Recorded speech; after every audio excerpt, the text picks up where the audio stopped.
I rank where the view is nothing less than phenomenal. For how I express and project from my abdominal. The only view better, both my daddy and my mama know. No living parents, my sons give me balance. My wife is my serenity, this mic is my identity. The world is foul enough, that's why I write without obscenities. Provoking danger with broken language and spoken anguish. Begging to get hurt, why would you ask to go through changes? Yes, Lord, life's a chessboard, master the angles. Control the tempo, be the one who holds the info. Acknowledged knowledge is just as deadly as machete swings. When spoken, the truth is as potent as that Medellin. While others swear the style is free, I just let it ring. Our time is undervalued, soldiers make us better kings. My fans on my shoulder, reaching after better things. Today I take the shot, for them I'd rather set the screen. My mama told me follow my dreams. My daddy told me get it by any means. Stand tall, make him bow to a king. But I've evolved, you can see the resolve. Look in my eyes when you speaking to God. Life and for those who be caught up in using what I was taught with the muse. I guess they call it proving I'm more than an artist. Penciling out my darkest while stenciling out a harvest. And storing what gets me from A to B, just like garages. Instrumental with collages. Envision what I've been drawing. Broadway to give you rhythm like the great Lena Horne. So bent on, found comfort in the storm. Find peace and on when you see them others perform. Organized chaos, outcasted like hey ya.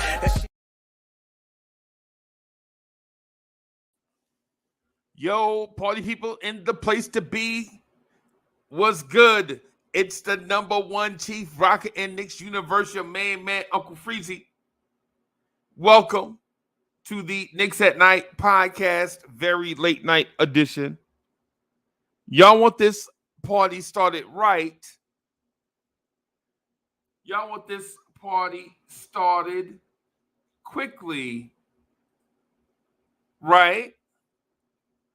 Yeah, man. The New York Knicks defeat the Miami Heat 111-105.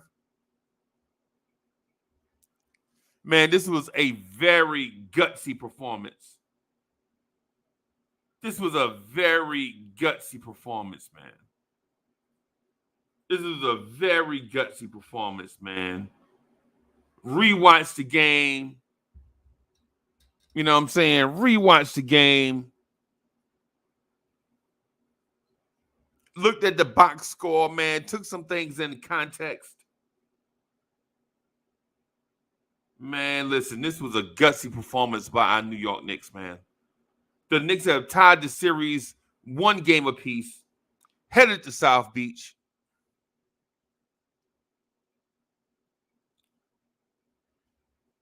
And the main thing I have to say to the Miami Heat is this.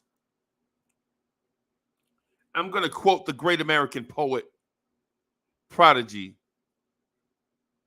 Prodigy said, "There's a war going on outside no man is safe from. You can run, but you can't hide forever from these streets that we done took.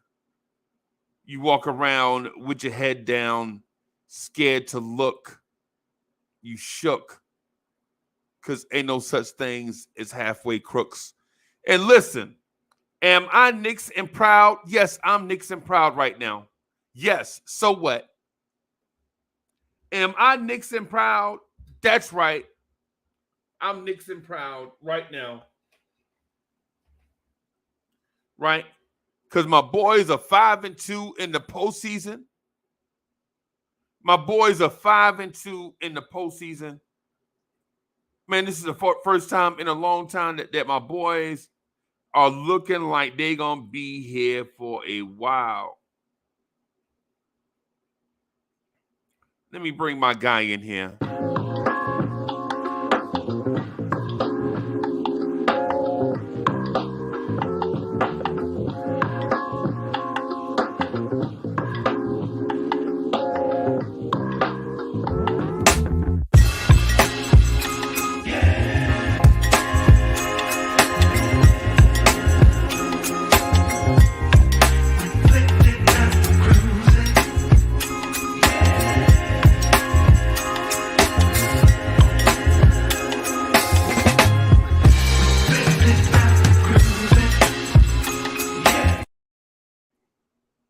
Lee, what's good? What's good, boss? What up? And man, we Knicks and proud, right? I mean, I'm proud of my boys, man, tonight. I'm proud of that performance tonight, man. Yo, we had every reason or every situation to possibly collapse, and we didn't. Yeah. We didn't. Right, So I'm no so doubt. proud of them fighting through this. Now we got to go back in Miami and possibly at least get one. If not, let's get two. You know, we done seen. I think we've seen the best of the defenses that they're probably gonna throw at us so far. You know what I'm saying? As far as they almost got us with that junk um zone that they threw at us. But we fought through and we knocked down big time shots. Yeah, man. Yeah, man. Hey, listen, man. I ain't even gonna hold you, man. Hey, man. I value Josh Hart, bro. Mm-hmm. I need to see some more Quentin Grimes, man. What's going on with Grimes, bro?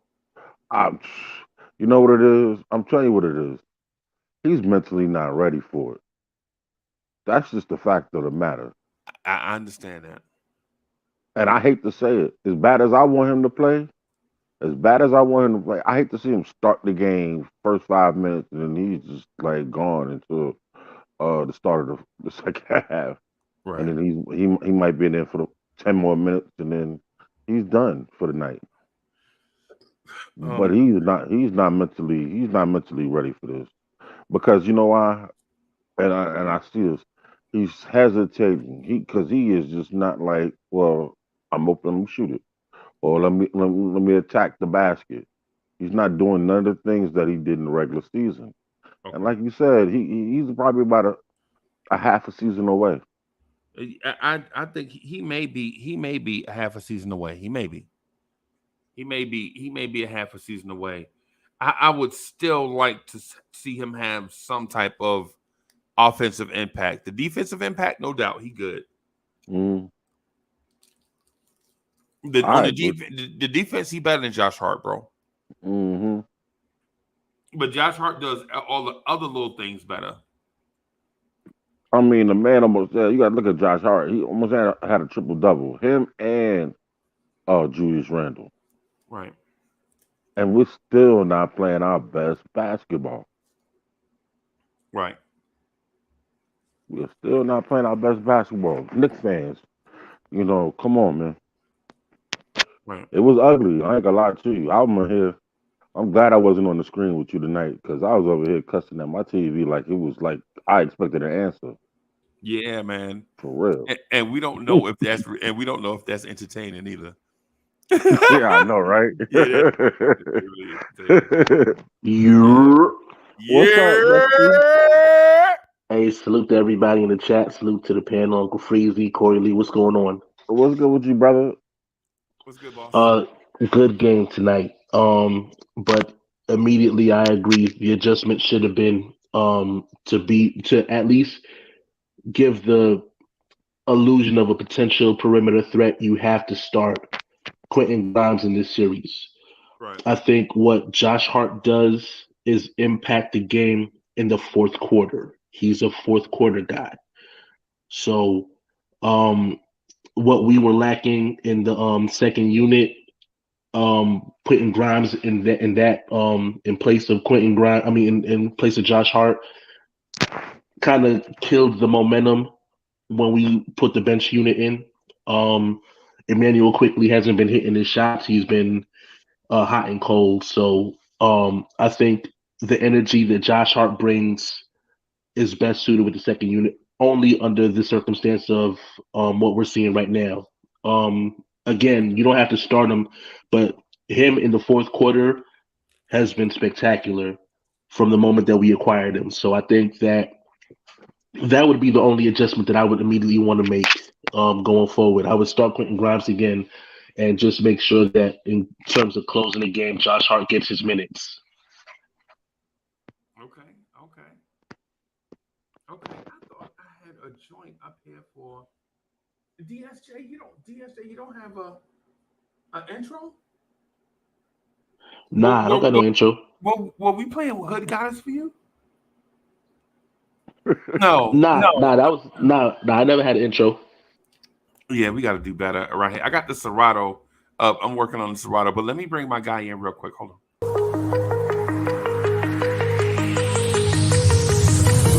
Do you remember how you held me then?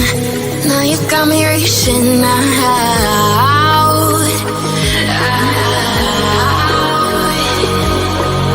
And do you see you got me falling in more times than I can get out?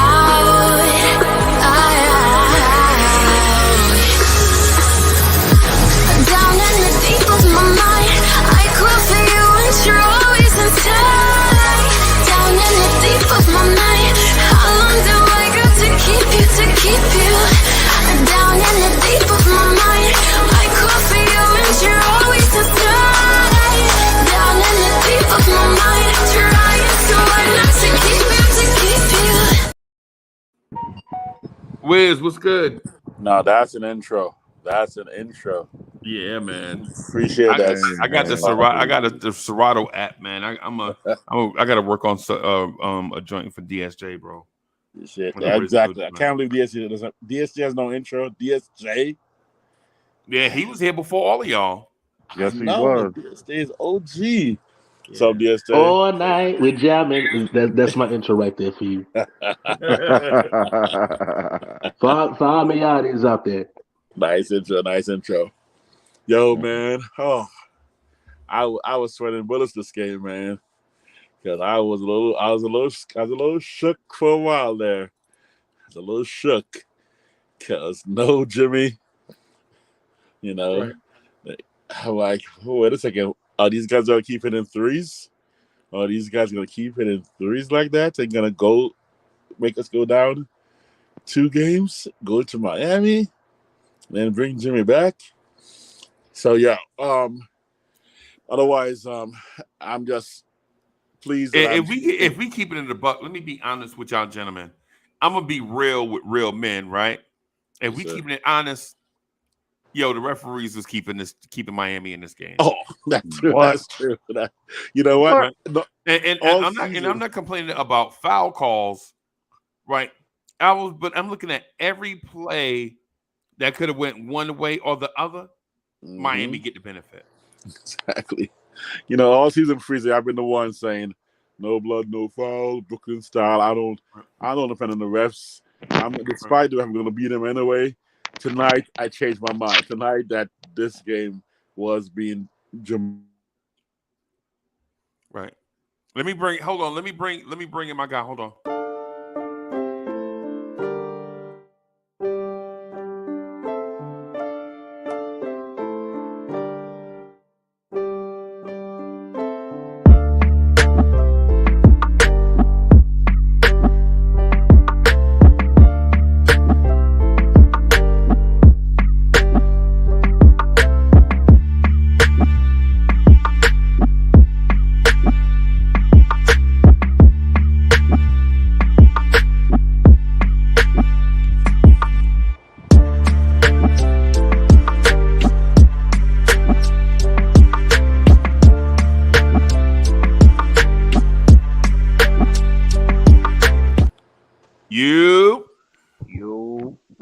What's good, fellas? What's up?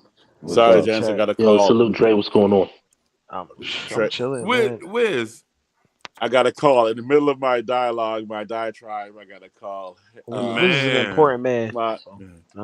Someone had broke into my building's garage, and so I'm gonna go look at the videotape and try to see who it is. It could be the butler. It could be the butler. I'm gonna blame the butler. The butler did it. The butler did it. The butler did it in the lounge with a candlestick. Exactly. He rolled over here with his injured ankle and broke into my garage.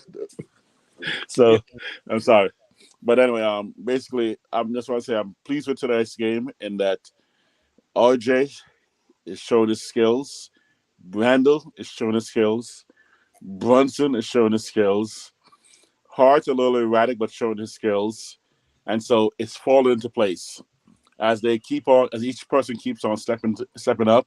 I think each of them going to do it all the way down to IQ and Obi. I'm down on Josh Hart, bro. I know, I'm kind of down too. That's why I say erratic. But Josh Hart is like lobster, like shrimp. Like, you know how you can't wait to get it, when you get it, you enjoy it. But then if you eat it twice a week, you like, what is this shit? You know what I'm saying? That's how I'm feeling with Josh Hart right now, bro. The more I see Josh Hart, the more I'm like, no, he shouldn't be playing 40 minutes. I I actually agree with that sentiment a bit, Freezy. He did come in clutch towards the end of the game, but Right. for a lot of the game, it was just like him turning down shots, him dribbling into traffic, not necessarily being the spacer that we need. And granted, Untimely fouls yeah, that yeah, extended their possessions. yeah, Why like you fouling under 5 seconds, bro? Why are you reaching under 5 seconds? some of it is like, and then you see, like he accumulated damn near, like he had a damn near triple double, but I Right. feel like five of that came in like the last 3 minutes of the game. Right. It's- Those 2 threes came in the fourth quarter. yeah, so like 75% of the statistics he accrued were in the last 5 minutes or so of the game, which I appreciate him for, but uh, It's like hot sauce, bro. You don't need hot sauce on pancakes, bro. I get it. Hot sauce is right? But not on everything, bro. You know I what I'm feel like saying? I feel like there's a lot of good things I can take away from this game. Some negatives. I do like that Tibbs adjusted in the fourth quarter to what the Heat want to do offensively. I just hate Right. that it took 3 quarters to do it. Well, there was a balance, though. There was Yeah, a balance because even though RJ Barrett was having a good defensive game and a good offensive game, RJ Barrett was not aware of them throwing those passes right behind him to the rim. So yeah, as he was cutting, those balls were going right behind him. He was not aware that, and this was not his man too either. Not his man. but But like they're supposed to switch off for that and right, if you just anticipate it. RJ, keep your head on the swivel. I know you locked in on locking down your man, but basically I'm asking too much. Well, maybe asking too much of him right now. Right. Maybe his basketball IQ isn't high enough. But I mean, this is what it comes with. Like towards the end of the series, we might see him anticipate those passes. Right. Like we're gonna get 3 days off. There's gonna be a lot of film A being lot of film. A lot of ingested and digested between now and then. So like a lot of what we saw, we made some in-game adjustments. Like at some point, we knew the Heat wanted to just take a bunch of threes. So even though we took RJ out the game, RJ had in a productive 38 minutes. We went with a lineup that had more perimeter foot speed right. and to offset like Jalen Brunson's inability and sometimes Randall's inability. So it worked out in terms of slowing them down because the Heat only scored like 4 points the last 5 6 minutes of the game. Right. We kind of adjusted, but we should have known coming into the game that they were going to take a ton of threes. Jimmy Butler's not playing. Hello. Should have been known that we were running through a lot of dribble Bro, you handoffs. know they took 49 threes? Yeah, they took 49 threes. They took And 49 add to that threes. the fact that I'm sorry, My go ahead, bad. Jay. I was gonna say they took 49 threes and about 38 of them were generated off an illegal screen. But that's different. That's a whole other. That's the thing I was going to mention too. Ray just beat me to it. You be reading my mind, bro. People gonna talk about how the refs help. If their whole offense is based around Bam setting illegal screens What are we doing and out here? nobody calling it, Right. then you can't complain about the refs. You got 100 points, damn near 60 of them was just off a dribble handoff Uh, of an illegal screen, and then some setup. Like they got guys that average like 9 8 points in the regular season. They come against us and get 20 just coming off screens, illegal just screens. eat legal screens. And listen, and not even and the illegal screens, not even the ones up top that are obvious, right? But the ones underneath the rims when they run curls to get looks off the wing, Right. It's just bro. they be matter of fact they be stepping out of bounds, which is illegal. On top of that, to set the screens Right. to curl around. The old San Antonio screens, Yeah, where they stepping all the way out of bounds. it's one of those things where I've seen IQ been able to like with his IQ be able to draw the foul with it, but it's something we gotta be able to live with. And you know what? To be absolutely honest, Freezy, if we're gonna defend a three like this, I'd rather Jimmy Butler play Right. because at that point, Jimmy Butler's gonna take 10 more long 2-pointers as Right. opposed to them generating Taking those threes. 3-pointers. Yeah. So like it may sound ridiculous or backwards logic, but I'd rather play the Heat with Jimmy Butler than when he's Right. not playing, and then they have just a bunch of guys, and there's the volatility of the 3-point shot, where if they're just feeling okay from three and we're not shooting well from three, we could just get avalanched by an inferior team. That's just one of those things, and I'd rather see Jimmy Butler on a bad wheel as their number one than have them take 53 pointers. Let And me they didn't even shoot well from three, but they were in the no game off pure volume. off volume, bro. Off And volume. credit to the Heat because at the end of the day, a lot of the shots that they made were broken, basically off of broken up plays that we initiated with initial defense on the perimeter, and it just so happened that they lucked up and the ball ended up swinging to whoever was open because we were doing so much defending on the ball that once Miami got the ball back in some capacity, whether it It was was a a deflection or scramble. They whatever, just it guys was all over. yes, it just ended up in the right person's hand. Caleb Martin wasn't just open because he was open; it was because we made a play on the ball and almost came up with a turnover or a steal. So I agree, and I feel like the way the Miami Heat play through Bam Adebayo, even though he's not a perimeter threat, we got to switch up our coverages. We can't be in a drop this much. We got to show Yo, like if you're playing against a Spoelstra coach team, you can't show them the same look the whole time. That's the reason why the Bucks lost because they just ran drop the whole time. It was they damn show the near same look with the same personnel. yeah, every single time. So at some point, with a coach in mind like Spoelstra, he's gonna pick and poke and prod at your weaknesses. Like for instance, we were watching this game with Brunson, right? Every action was a pick and roll or a dribble handoff with Brunson's man. Right. Damn near 80% of the time. And Right. Max Strus is not gonna beat you, but No.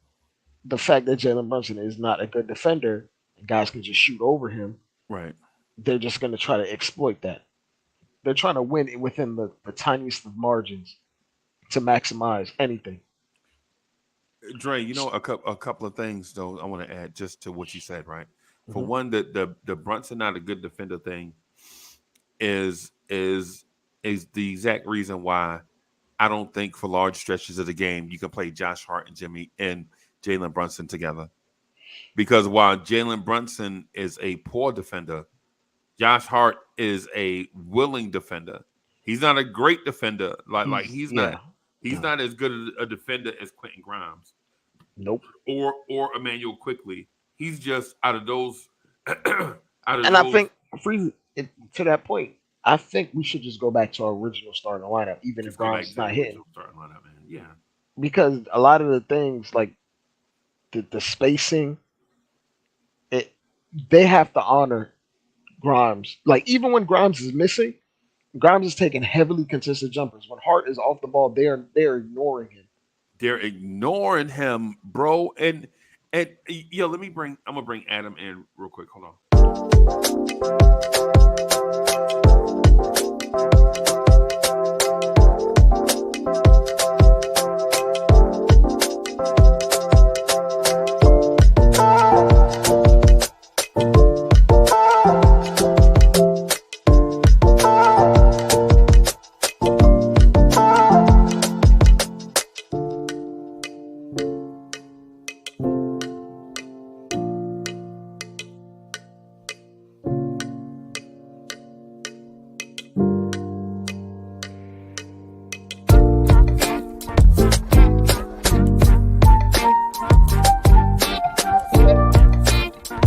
And that daggone Miami Heat got me up here chewing up a whole pack of gum. I'm so nervous. I'm still nervous, bro.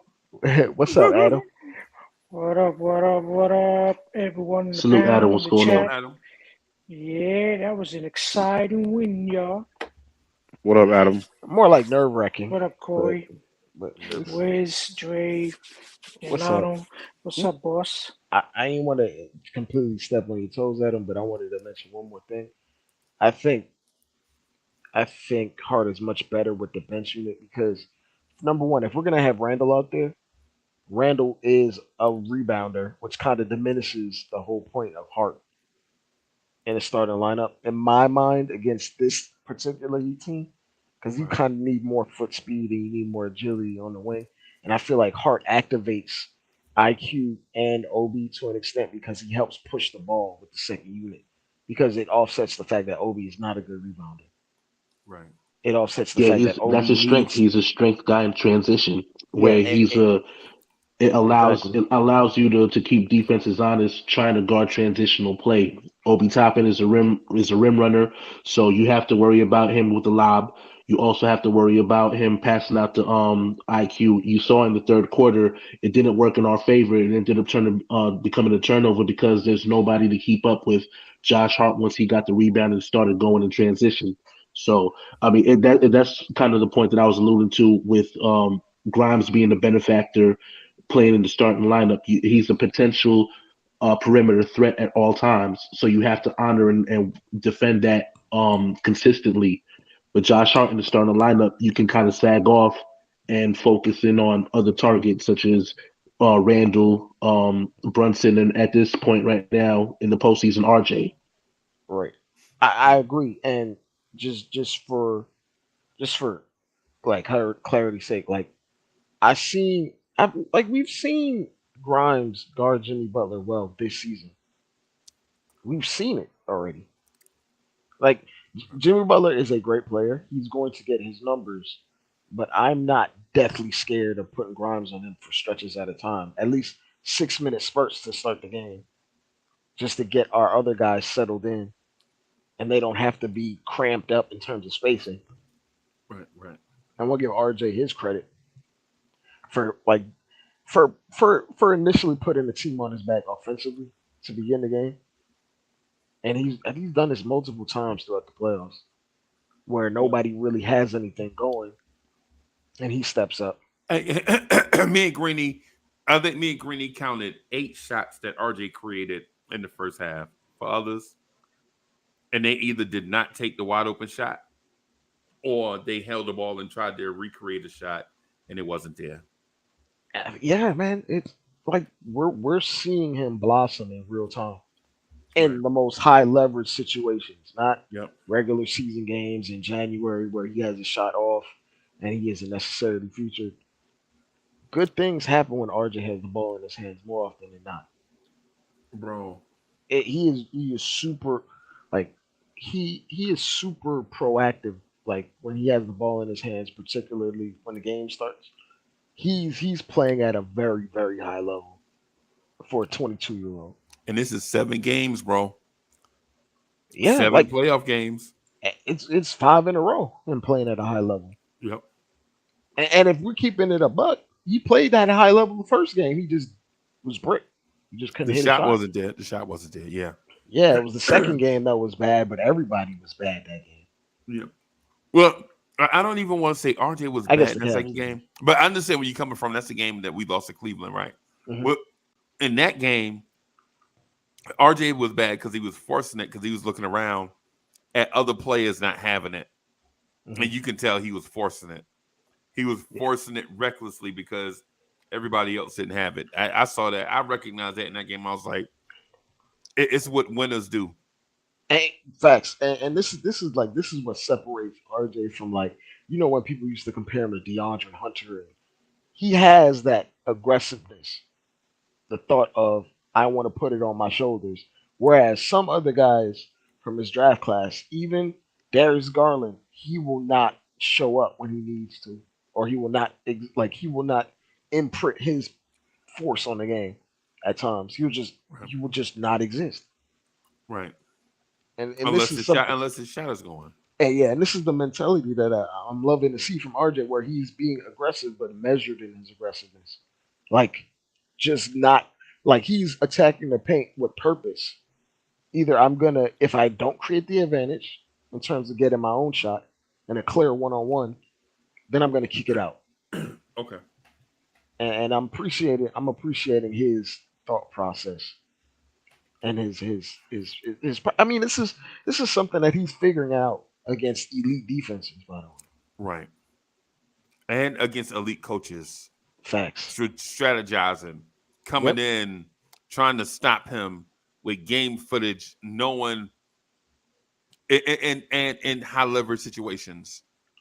Dude, it doesn't get any bigger than this Right. at all. And I Also, want to another commend thing to add RJ. to you, what you're Yeah, go ahead. saying, Dre. I don't want to cut you off, but I had to add this, right? I think the biggest thing that I'm seeing in terms of growth from RJ Barrett and potential is the fact that he's adding different wrinkles to his game. So while normally we've seen him all season like drive to the basket and it's always a straight line drive, what he was doing in his postseason has he's adding the spin move to it, or he's adding the pump fake. No So he was able hesitation. to Yep. right. So he's able to do things in terms of getting that open look because while you're driving into the lane and you're beating those defenders the same way you would the past few seasons, you're allowing them to actually, you're actually reacting to them as opposed to trying to get a shot off of them in terms of Yeah, forcing yeah. forcing the You're referees to not get the foul and all telegraphing. that. Yeah, you're not telegraphing. He's playing with like meaningful pace, like under control, Right. instead of And just being also a adding battering ram into the paint. Yeah, and also adding the mid range. I think that I was saying this for a while. But I think him adding the threat of a mid range elevates not only RJ Barrett, but again, it's a force for the Knicks because now when you start adding that element to his game, like the shot he took against Strus on the baseline, I was happy to see him have the confidence to do a turnaround, fall away jumper. It didn't land, but at the same time, again, you missed 100% of the shots that you don't take. But the fact that he was comfortable enough to take that shot, and once he gets to a point where that's a consistent thing, then how do you guard that? Because you still have to worry about his drives to the basket. You Right. still have to worry about that push shot mid range Yep. floater, Yep. and then you still have to worry about him being a threat from the perimeter as a 3 point guy. Right. So adding those elements to this game, I feel like also elevates the team to now again. These are the things that separate being a playoff team or being again a good player to somebody to really watch for and have to game plan for going forward. Right. I agree 100%, and this Right. is this is legitimately the reason why Jimmy Butler got to where he's at. He added the in between game, and that basically opened up every other part of his game. That opened up his drive. That opened up the ability to draw fouls because you're also throwing people. They're on their heels when they have to respect the jumper. And when you play with a certain force and a physicality, once he develops that rep and those nuances in terms of drawing fouls, RJ's going to be a problem. He may not be at year 23, year 24, but 25, 26, 27. If he's here, he's going to be one of those top 15-ish guys. Okay. Yeah, he's playing with a lot of confidence, and it's good to see. Yep, I agree with it. And the things I do want to take from this game overall, like I do like that we adjusted in terms of putting guys with foot speed on the court for when they want to just completely spam a bunch of threes and try to run a lot of actions in terms of screening at the on the perimeter because that's what you're going to need to run these guys off the line. Right. But Yeah, when we see Jimmy Butler, I want Tibbs that tonight Tibbs did put a lot of faith in Grimes. So it wouldn't shock me on Saturday if we see Grimes start the game. Like Grimes might get the quick yank like 6 minutes in for Hart or something. But it wouldn't shock me if we see Grimes to start the game on Saturday.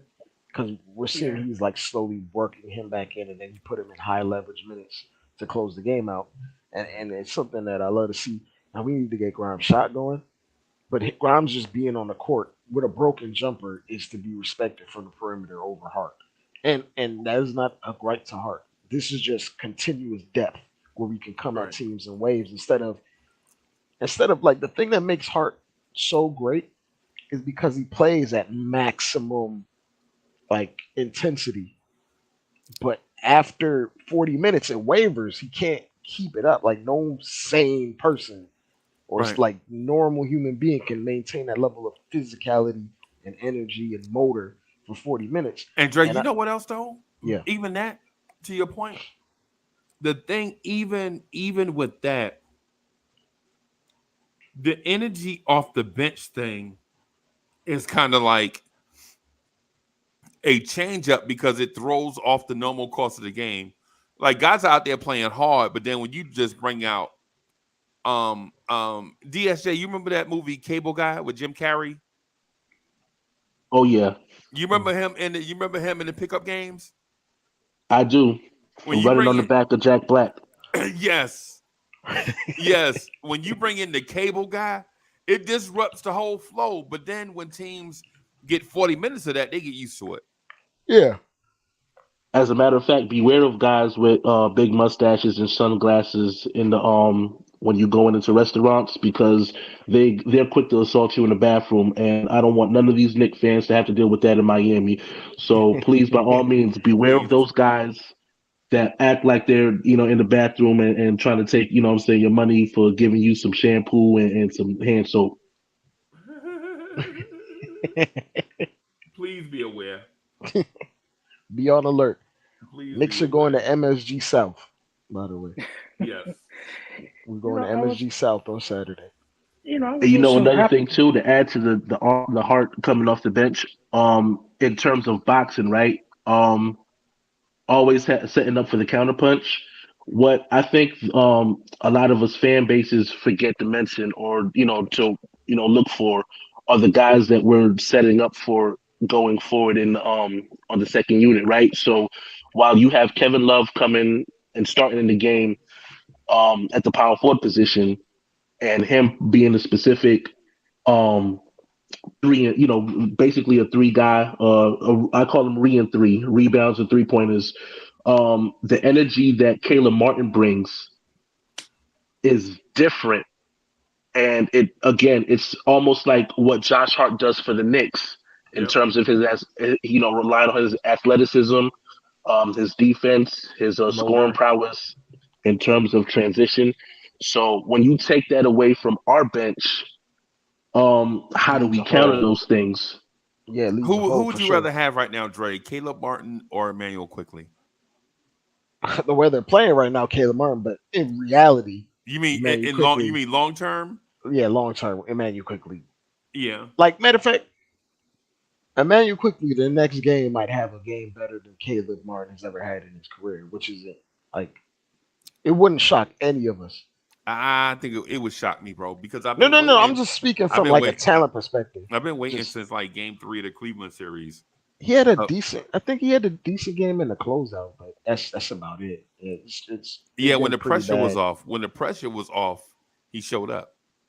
Yeah, I'm not gonna lie to you, Freezy. I want quickly to pick it up, but it's maybe one of these games law of averages will just show up for him. But like his jumper's off, and it feels like he's pressing. I do want to say quickly did give us a quick burst of 4 points, if you recall. Yeah, when he saw he was coming out the game, he started shooting. Yeah, he had like seven in the fourth actually, but yeah, Yeah, yeah, yeah. When he they had a sent quick Jalen burst. Brunson to the scorer's table, he went off. Yeah, and we were watching it. We paid. Yeah, I promise you.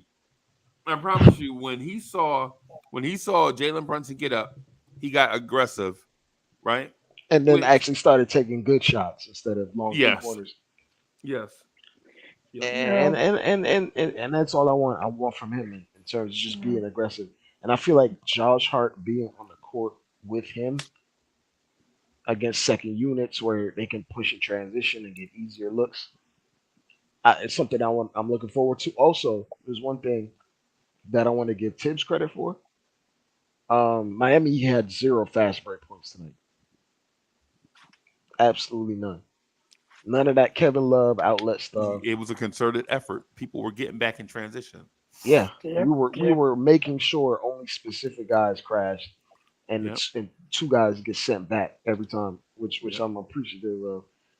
And we're not conceding the easy buckets to these teams. And you Because know what like, else? yeah, go ahead. We didn't crash the boards, and we still out rebounded them by like 20. It feels like 20. Oh During the yeah, It game, was it like felt like 15. was like 15. It was 15. Yeah, I know it felt like 15. It felt like 20 to me. It felt like every time a shot went up, we were gonna get the rebound. In my Yeah, mind. they weren't getting any second chance. Well, they got a few of them, but not a ton. Like the last game, because the last game they were like getting a lot of crackbacks from like Kyle Lowry and all that funny stuff. It's funny, like it's weird. Like the Miami Heat play so weird. They Weird is veteran. not the right word. It's unorthodox on a game to game because Spoelstra employs a different like wrinkle almost every game. Mm. They were getting all the veteran calls, bro. Oh, That offensive foul by Randall, where Randall Terrible. lost the ball. Oh, terrible. Right. If you watch before that, Kyle Lowry grabbed his arm and held it and stripped Randall. And then when Randall flailed, getting his arm away from Lowry, it looked like he was trying to foul the Like guy he in ran front of into him. Max Struess. Yeah. But Trey, to answer your question, as far as because I want you to know that I think that the cure to Emmanuel Quickly's problem really is just you inviting Ice Spice to the game because it seems like whenever she's in the audience, he seems to turn into Steph Curry all of a sudden, All of a and sudden. so maybe you need to go ahead and call Ice Spice, get on the phone. I know she's in the studio with Nikki right now, but if you get on the phone, invite her to a game, maybe if you give her some free nachos, she'll show up, and that red hair will be enough to ignite Well, you know something the inside Emmanuel nachos are the quickly. key, bro. The nachos are the key. Nachos are the key. Yeah. Nachos and wings. Oh yeah, another guy I want to give an A+ grade to is Hartenstein. He was a maniac. Yes, He was a yeah, maniac in that second Hartenstein. half in Oh, terms of yeah. that energy and defensive effort. And see, I said that in the chat earlier. I said when he was asking who's the X factors, and people were saying Grimes, Obi, and Quickly could be the X factors. I initially said uh, uh, Emmanuel. I'm sorry, Isaiah Hartenstein defensively would be the X factor, and him getting those stops, getting them guys free. That Jalen Brunson three that he hit that also ended up into a foul because Bam Adebayo ran into him while he was setting up open Right. space for him. Yep. Perfection. yep. Him Yeah. crashing the boards, making things difficult, getting the second chances. I know a couple of them he was out of bounds on the rebounds, but the fact that he gave that energy, that extra boost, defending the rim. Again, guys were driving into the basket. I remember Caleb Martin drove in. He defended it well enough to where I think he just threw it up and it was like an air ball. So those are the elements that I'd be looking at when again, Isaiah Hartenstein's Bro, impact I'm in that extending second him half. this summer, bro. I'm extending him this summer. But at I'm what giving Well, he price? him has I'm giving him isn't it the three team years, option? 32 million this summer. But Okay. isn't his contract a team option Yeah, it's after a this team season? option after this season, but I mean you can still extend it. Yeah. Yeah, I mean, I You just could wanted to just make sure you because could I know just that people were decline the saying, team option and extend them if you want to. Right. yeah, But to And that the point, reason the reason why is because he's doing this stuff and he's only 24 years old, bro. He won't be 25 until Friday. Yeah, and not man. even knocking down those jumpers that again he has in his game already. He's Shout gonna out to be killing EG them. 14,000 because he's been saying that from the off season that we got a gem in Isaiah Hartenstein. He but the said thing he is said league MVP. the thing is about Isaiah Hartenstein, he's just doing the things that Tibbs asks of him, and he's thriving at it. He isn't necessarily doing the stuff that EG thought he was gonna do. Right, EG he ain't thought going into his bag yet. EG thought he was gonna average 7, 8 assists like Jokic. Yeah, yeah. It's not one of those things. EG, If we I had appreciate. shooters though, But even if we had shooters, Freezy, you'd have to use Hartenstein in that way for him to get the ball to the shooters. We don't. You know what I'm saying? Like, we're not utilizing the skill set of his passing. We're not like running the offense through him. He might have the chance on the odd like dribble handoff with Emmanuel quickly, but it's not like we're setting up our offense and he's out the post and moving the ball. Guys are cutting and all that stuff, which he had probably has the capability to do, but that's just not our offense. that's not It our is what it is. offense, right? Yeah, it is what it is. Our offense Our is offense is read and react, high ball screen and roll, and ISO. yeah. Basically. And all those things allows the bigs and the centers to just crash the glass while the isolation play is happening away from him. And I think it's going to be an adjustment to the adjustment. And you saw like they tried to put Bam on Randall, it didn't work. No, that never works. Also, you notice our rebounds, like our rebounding went up, like an uptick, just because Bam is away from the rim, checking Randall, Yeah. and they got all these And- little guys in the paint, and it's not going to work out for them that way. So I'm appreciative for Tibbs and his adjustments mid game towards the end of the game. I do want to see Grimes start, but can't can't expect everything, especially off of a win. I don't like. There's very few coaches in the league that will change something after a win in terms of a starting lineup. But we'll see. We'll see. And Mitchell Robinson was a dog out there. He didn't have the greatest game in my mind. He was okay. He was. But I he feel like was- the refs took him out of the game too. Because remember, both our bigs had 3 fouls in the first half. Both Yep. of them. Yep, and And both had ticky-tack 4 stuff, fouls, but Bam 4 fouls Adebayo could in set. in the third quarter. Bam Adebayo can set 1 billion illegal screens and finish the game with like 2 or 3 fouls, just because. Whatever. Yeah, but It's reputation. Mitch needs to stay out of foul trouble in the first quarter. He usually Mitch is actually good at staying out of foul trouble. It's I These don't 2 know. games, he's gotten 2 quick fouls in the first quarter. No, it's just this game. He needs to cut that out, really. Uh-huh. Because in the long And I run, think a lot of those were 50-50 calls that really could have been like, Ticky-tack. play on situations or, because at the end of the day, we've seen worse. You know what I'm saying? Jumping straight up and, again, making contact with the defender. Excuse me. At the end of the day, like that's something that you could easily mark as just a 50-50 situation and play on. And we've Yeah. seen that happen in other situations. It just so happens that when you're playing the Knicks, it You're looks not gonna different. you're not gonna get the benefit of the doubt all the time. But These shout out are- to Scott Foster tonight, though. Oh yeah, shout out to Scott Foster for Oh, blowing my that whistle God. every time we made a move. Oh my God! Foster. And I tell you, Jalen Brunson, man, he stepped it up in the second half big time after only scoring 7 points in the first half. Yeah, we're gonna need his 3-point shooting for sure. Oh, Because he they're came aiming through. to take away that floater. They're aiming to take away his Yeah. attacks into the paint. It's Which easy to is take. fine. It's easy to take it away with certain personnel packages. You Josh can't Hart, have namely. Hart and RJ and Randall and Mitch on the floor Yeah. Nope. with Jalen Brunson because you have no dependable outside shooter. Right. You- And you if just- you you if you're just gonna can't. if you're gonna do that, like you might as well like a lot of our offense in the second half, it came because Hartenstein was out there and he was initiating a little bit with dribble handoffs, and just Right. that alone pulls a big out of the paint, Right. and that can get you some looks and some layups. So it's I feel like we have 3 days.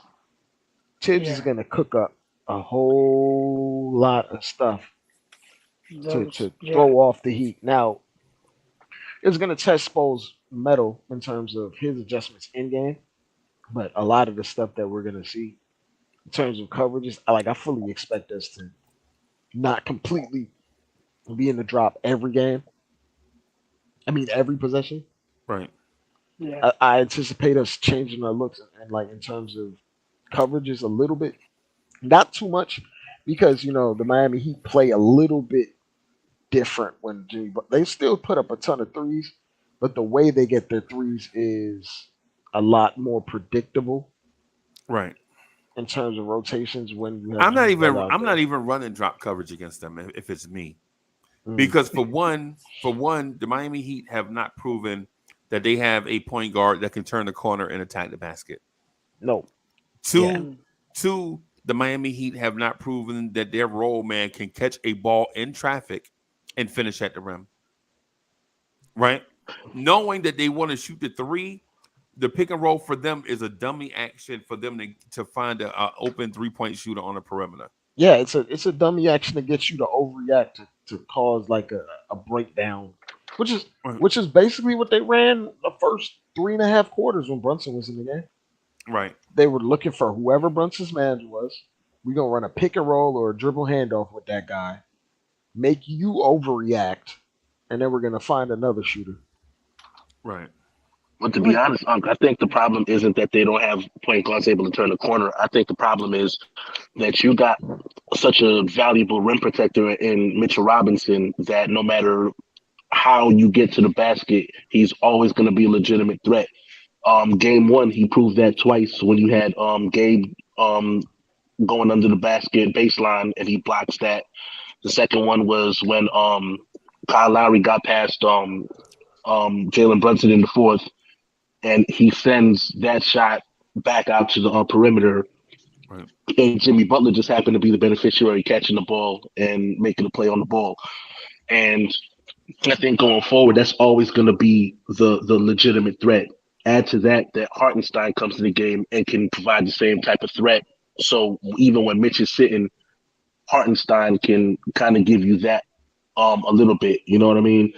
So again, I think the problem is more about not having guys that can turn the corner, but how do you neutralize that threat of rim protection because he's always going to be there.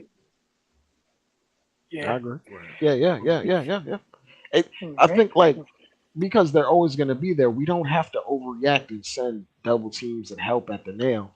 If the point guard on their team beats our guy, I feel 100% comfortable with Mitch Robinson coming over or Josh Hartenstein coming over and just being a deterrent and just making them keep swinging the ball.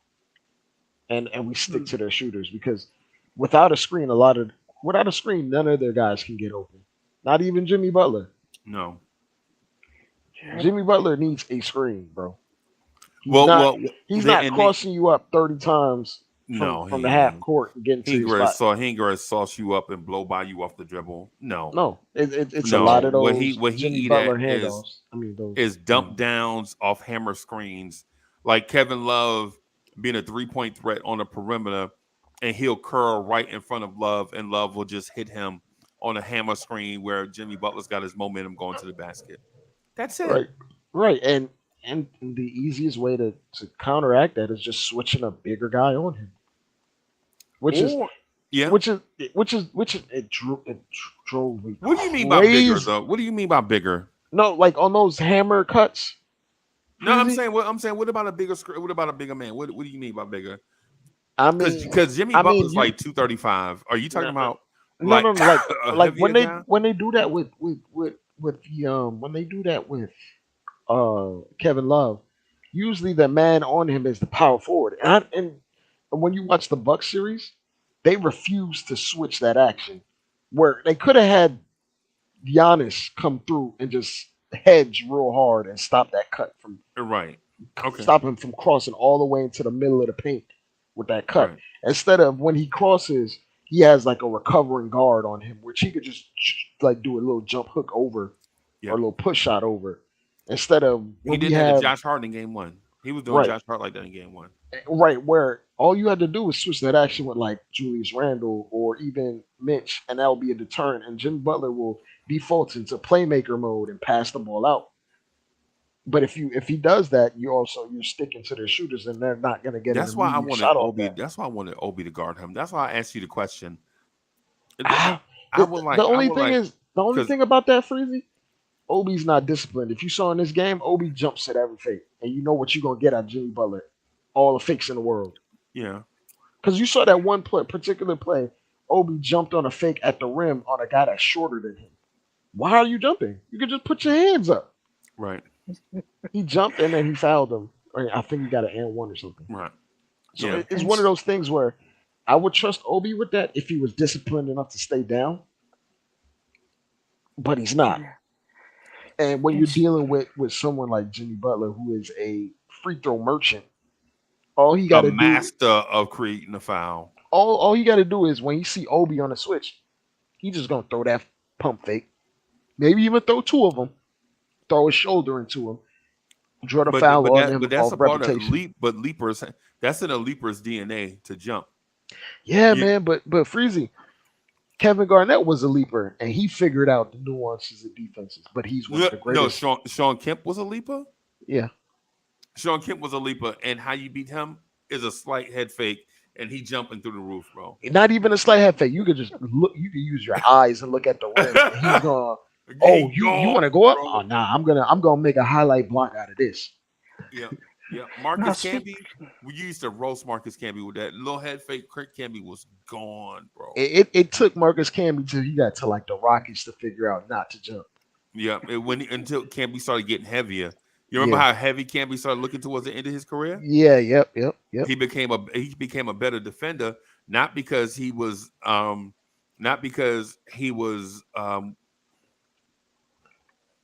it was just more like physical skills. It was just because he wasn't a leaper no more. He had to become a more of a cerebral positional defender. He had to see the play develop and know what's happening, and then he'll be there already in position to stop it. It's one of those things where it's like I would love for Obi to do that, but he just doesn't have it in him mentally to be in the, like for instance, if Kevon Looney were to make that switch, he's not going for any pump fake. He's gonna throw his hip into it. He's gonna make it as bad or as ugly a shot as possible. Yeah, that's all you need to do against Jimmy Butler. Is just use your body up, put your hands up, because Jimmy Butler is a great player, but he's not a physical freak. He's not jumping over people. He's trying to finesse the system as much as possible. Yeah, he's probably a masterclass in craftiness. Yeah, and you can go ahead, Adam. You were saying something. Now, speaking of Obi, what do you think of his 3-point shooting? Non-existent. Hold on, Dre. Adam, what do you think about his 3-point shooting? Okay, his 3-point shooting is abysmal. Okay, it's a complete mess. All right, so why you ask me? Because I guess he wanted us to talk bad about it. I want to get your take on what do you think of his 3-point shooting, because his 3-point shooting is very inconsistent. Right. Okay. And I don't know why Tibbs is not, telling him to stop shooting threes and just take the ball to the hoop. Well, to be honest, Adam, we need the shooting. It's just it wasn't here tonight, so that's why Obi only took 2 shots and barely played. But when Obi, I noticed the theme with Tibbs. When Obi has it going, he gives him extended leash because his potential offensive explosiveness is something that we need to offset like good defenses. Yeah. So when he has it, you gotta milk it until it's there. You gotta make sure you gotta get it every little last drop out of it, because you don't know when you're gonna get it again. Which is why, like, when we seen good things out of Obi in the Cavs series, Tibbs gave him an extra burn. It's like what it's I don't want to compare him to J.R. Smith, but it's like one of those things where when J.R. was on other teams, if he had it going, they let him rock. But earlier in games, if he doesn't have it going, they pull him, they rein him in. He's a weapon, basically. That's what he is. He's a weapon. If the weapon jams, you put it away. You put that sucker away. Right. If it's firing, you keep using it. Right. So it's cool. Like Obi is Obi. He's just a volatile player. Like Obi basically we kind of helped win us a game against the Cavs when he came out in that third quarter after Randall was out. Gave us that explosiveness and punch that we needed to get us through that quarter. So it's one of those things where I'm not gonna expect the world from Obi, but it just wasn't his night, and other people picked it up for him. I do feel like Obi plays better when he's next to Josh Hart, though. Can you imagine if Obi knocks down every single 3-point shot? I can't, because no NBA player probably would have had like a 10, 15-point lead. Well, if he knocked down every single one of them.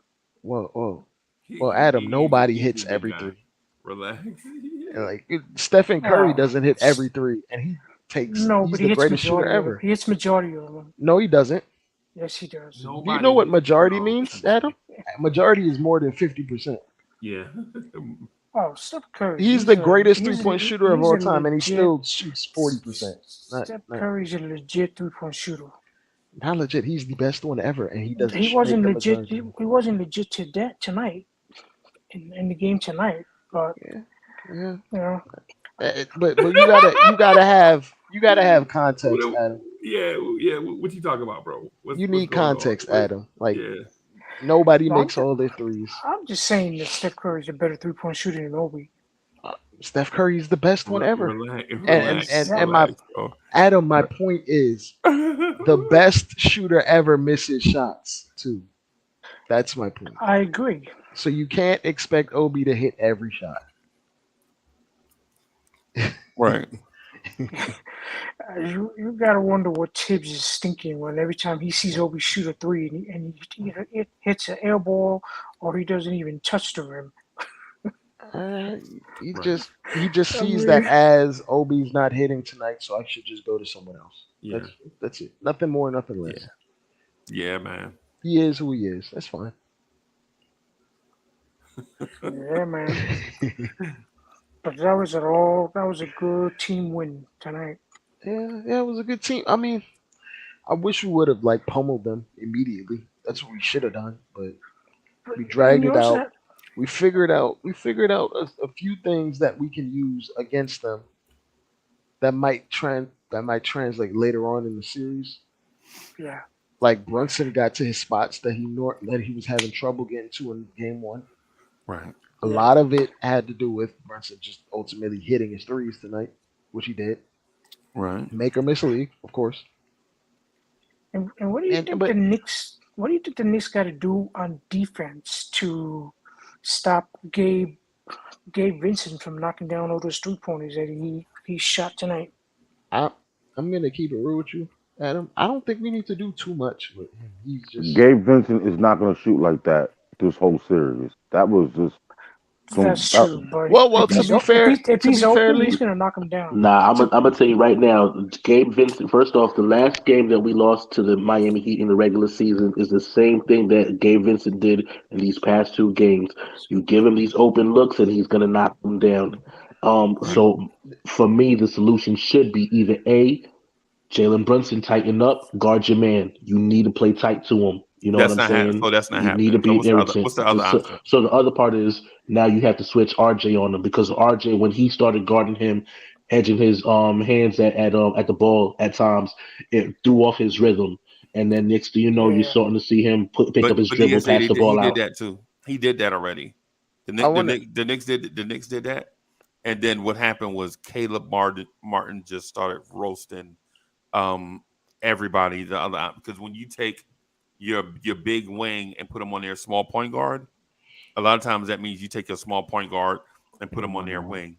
But this right, yeah, like but I'm just saying as far as to counter what you were saying as far as how do you stop Gabe Vincent. And so that's what I was initially answering because that's what we did to get the ball out of Gabe Vincent's hands. We started putting RJ on him. I mean, you could add Hart to that mix or Grimes if you're starting him to the mix of doing those things. But you're gonna have to put another defender on him. I was gonna say like I was gonna say Lee. The way they're using what's his name, Gabe Vincent, it's basically to be what Tyler Hero is. That's why he's getting a mega green light right now. They need to fill that Tyler Hero 20-point per game void badly. They need that, which is why you're seeing him hyper aggressive. Yeah, you're seeing him super aggressive because they know they don't have the scoring unless they have a third guy with the ability to get 20. So when we talk about Gabe Vincent, he may not average 20 for the whole series, but he's gonna damn sure get enough shots up to get 20. Right. Oh, they definitely going down swinging. Oh yeah. Yeah. So it's one of those things where we gotta key in on him. Got to make sure he doesn't get hot, get going, slow him down, try to get his confidence down, and then he doesn't end up going berserk at some point because he's gonna take 10 threes a game. That's what's gonna happen. He's got to. He has no choice. Yeah. They need that offensive. They Oh need yeah. that offensive punch, especially with Hero down. Because if it wasn't him and Hero was still healthy, it would be Hero taking 10 threes a game. Yeah, So it's they not need just it from him. him. And they need it from. It's not just him, but they need it from him. They Yeah. need a second perimeter guy that can score and create something. They need it badly. And you know what? And one of the things that we hadn't thought about too is maybe these guys aren't ham sandwiches. Maybe these guys are pretty good NBA players because we call them ham sandwiches because I'm guilty of it. I said, man, I ain't scared of Gabe Vincent, Duncan Robinson, Max Strus, and Alonzo Highsmith. And sure enough, these dudes come out here, they beat us in one game and was competitive in another. Caleb Martin. But this is the thing. The reason why they're on the bench is because they're not consistent. They're getting more opportunity now because of injury. But we go to Miami, there will be a time where 2-3 of them don't show up at all. Right. Because they're just not consistent NBA basketball players. Now, Spoelstra will do his hardest to put them in the best positions to succeed with tons of dribble handoffs, tons of actions attacking Brunson, our weakest defender. That's why you saw Max Strus get off a little bit. But they're not better than who they're replacing.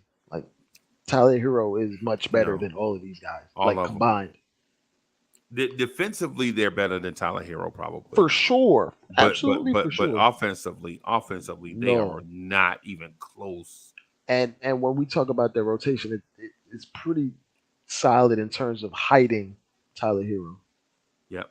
So it doesn't hurt to have a veteran point guard like Kyle Lowry coming off the bench and helping out, setting up guys like that. Is such a hack, bro. He plays so. Yo, he has all the trick. No, he's not trash. He just has all the tricks and trades. He's not trash. Dirty. He's very crafty. He knows how to sneak you. I'm not giving. What I'm saying. He's dirty. He's dirty as hell. I mean, all that stuff he was doing underneath the basket and getting away with it. Come on, man. I'm not feeling that. And the referees let him slide with that. And that's real talk. It's not necessarily that they let him slide. He's aware of where the referees can and can't see. Bro. He Ric Flair. Like he's aware of what they can and can't see. Like you ever seen a wrestling match where the referee just turns around and can't see nothing, and then dude comes around and just low blows while the referee got his back turned. So that's not dirty? I mean, it's dirty, but if they can't call it, it is what it is. You just got to fight through it. If Kyle Lowry's the reason you lose the series, then there's a lot that you did wrong, in my mind, because he's washed. So if Kyle Lowry dirty plays are the reason we lose, then it means there was a lot of other things that we did wrong. Ton of other things that we did. I want to, Lee. I want to disagree with Dre so bad, but I think you're right. I want to agree with you, right? But I think Dre is kind of got a point on this one because the offensive foul called on Randall, man, he grabbed Randall's arm and stopped Randall from going forward. He put him in a half Nelson. You're right, but what the referee saw was Randall flinging his arms. You know That's all right though. Because you know what I'm saying. But Randall got it. I'll put it this way. Hold on a second. Yeah, Randall got a solution for that problem, and it's called them elbows. So I seen him pull up them switchblades today, and he let somebody feel it earlier, and then they keep playing with him. They're gonna catch another one. But the reason why I'm on your side on this, but I gotta give Gray his credit for having a point, is because if Kyle Lowry was doing this and he played for the Knicks, we wouldn't be saying nothing. That's exactly what I was gonna say. I was about to say, like, we would say, that's just a throwback, crafty New York point guard type style. Like, like we would That's a y'all bunch would of throw it smoke. back to somebody y'all knew from the '80s that played crafty and dirty just like that. Right. Like think about it. If the Knicks had Jimmy Butler and Kyle Lowry, would you be complaining about? And I'm saying you in general, not you personally, but or Mm-hmm. would we be complaining about the dirtiness in their game? Nah. We calling them so I respect the fact that they do whatever it takes to win. Yeah, All right. yeah. You know what I'm We saying? have more talent than them, so that's not an excuse. They have to resort to those tactics. Because I'll give you an example, right? Tonight I saw Obi Toppin and Josh Hart watch Bam Adebayo take a runway to the rim and dunk. I saw that too. Right? Now, if it was me, and I'm not even an NBA player, I would have hacked the hell out of his ass and made him shoot free throws. Oh, I'd have went upside his head. Right, and made him shoot free throws, right? The same way Grimes did to break up that play. But DSJ, y'all be reading my mind, man. God, Yep. target. Yep. Y'all be stealing my thunder. DSJ Rahit.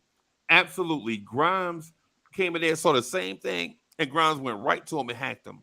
Like, nah, big boy, you got to shoot these free throws. And you can't fault them because you know what the Miami Heat did to Mitch? Oh, they were blowing him up. Kyle Lowry was blowing him up. I think game one. Every time Mitch had a runway to dunk at the rim, they was Nope. blowing Mitch up. But us, we Mr. Nice Guy, bro. That's what I'm saying. Like that team over there is a bunch of veteran dudes that have been through battles. They might be less talented, right? But they have experience. And also like a bunch of undrafted dudes that don't know how long they're gonna be in the league, so they're gonna put forth as much effort as they so can. They playing like to John get Starks another every contract. night. Yeah, to get another chip on their contract. shoulders. Yep.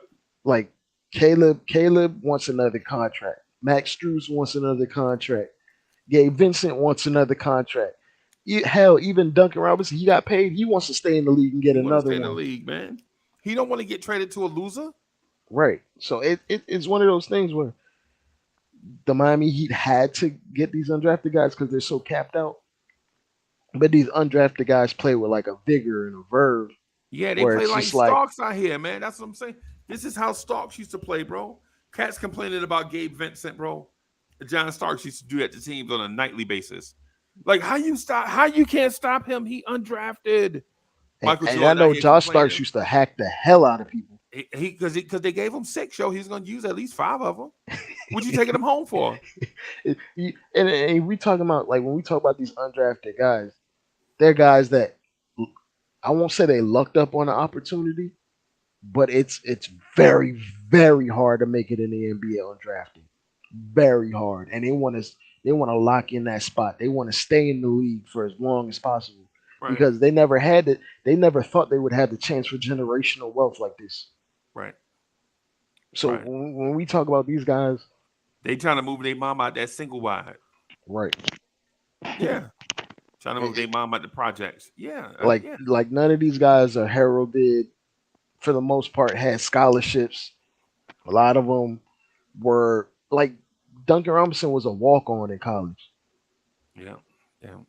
So when we talk about how much work these guys put in, we might say he's a trash defender, but he puts in hours and hours into his jumper to even get in on the court to be a factor. Austin Reeves, bro. Oh my God. That boy's nice. Yeah. Yeah. He's so nice. They put LeBron off ball and let him cook. Yeah. But you know what though? The Lakers constantly find that guy. They constantly find that Alex Caruso, that Matt Ryan, that Austin Reeves, right? But that's what you got to do when you're capped out. The Lakers are so annoying. They're so annoying. You wouldn't believe. Anthony Davis was doing so much moving screen tonight. It's unreal.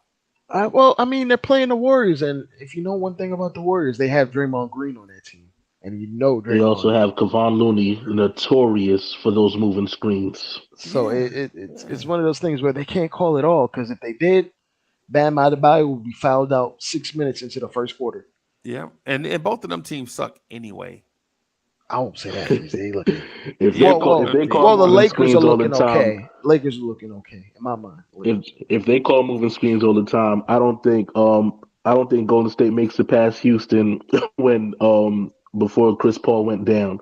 Because Right. Lord have mercy, that's all it seemed to have been doing. Hey, I'm gonna go ahead and I'm gonna move out the way, and then I'm gonna keep on moving while you're setting up your shot, and I'm gonna keep moving this guy all the way out the way, 3 feet beyond. You know what I'm saying? Contention.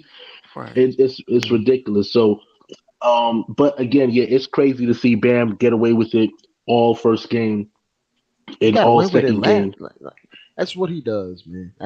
It's at this point we got to figure ways out to sell it or something. You got to sell it. Man, Anthony Davis had 23 rebounds tonight. Yeah, Golden 30. Golden State. Yeah, Golden State need to be ashamed of themselves, bro. But I mean, Freezie, ain't nobody can check. Like Draymond's too small. Kevon Looney's not athletic enough. He's just gonna put up root numbers. But Dre, they won This whole series. championships with that formula, though. Yeah, but they won championships with that formula. But they can beat still them in they Golden might State be able too, right? they can still beat the Lakers while Anthony Davis is putting up Wilt Chamberlain numbers. We got I don't know because Looney got also 23 as well.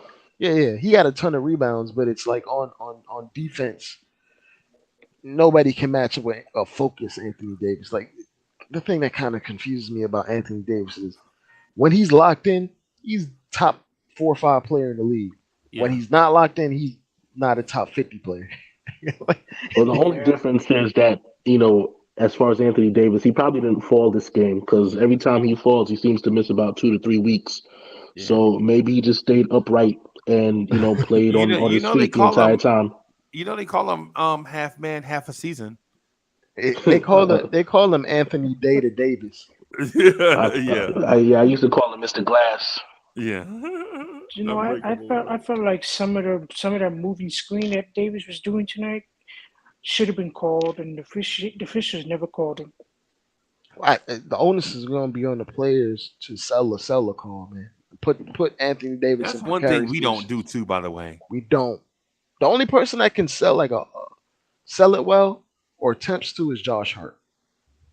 Because he'll come off a screen. If he gets hit, he'll just act like he got shot and sprawl and hit the ground. Yeah, Quickly will do it sometimes too. Yeah, quickly will set up before the screen and like get in front.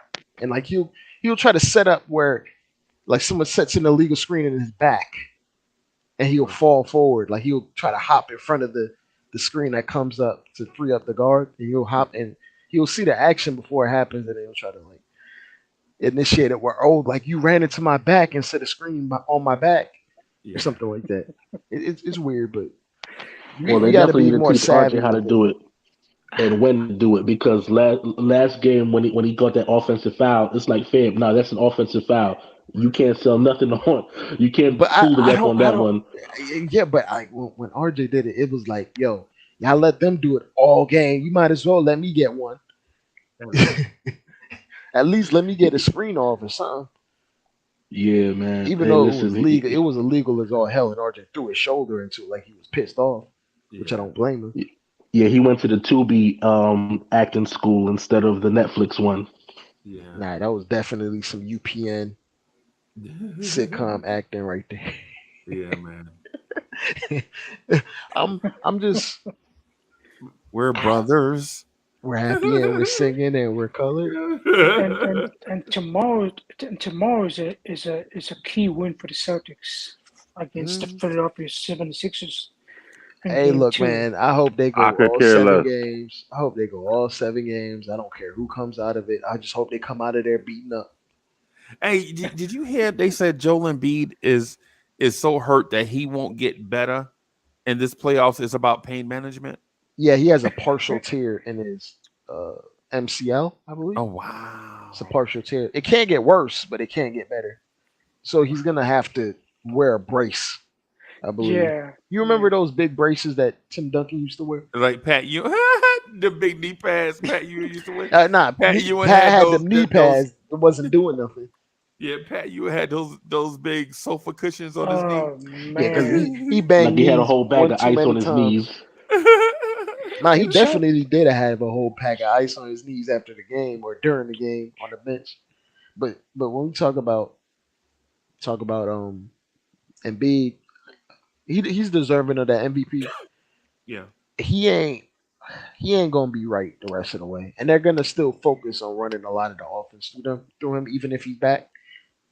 And like a diminished Embiid might be a great player, but in the margins Yeah. of like the playoffs, Right. at 80% Embiid taking up a lot of your possessions might not be enough. Yeah. I don't think Embiid's gonna play tomorrow. Is he? No, no. They I won the don't first think so. game. Ain't no reason to force him back. Let him take as many Yeah, days for the recovery. they should let him be, I wouldn't bring them knee back until they healed. lost. Yeah. Yeah, because if they beat, because think about it, if they beat Boston tomorrow or today, if Oh, they beat Boston today, why would you bring Embiid back? I wouldn't bring Embiid yeah. back. I wouldn't bring Well, him back until the series is tied or in jeopardy. Yeah, yeah, yeah. So, right.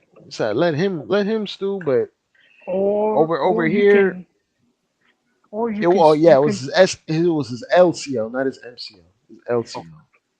or you can let Embiid, rest, this whole series, and if Philadelphia make it to the third round, then Embiid can be ready to come back. Close to Yeah, 90%.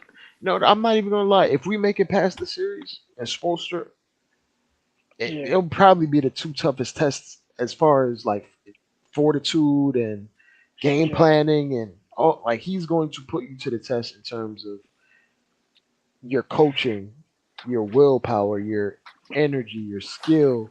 It's almost way less to do with who has the better players at this point. It's just who wants it more yeah, or who executes better, in my yeah, mind. yeah.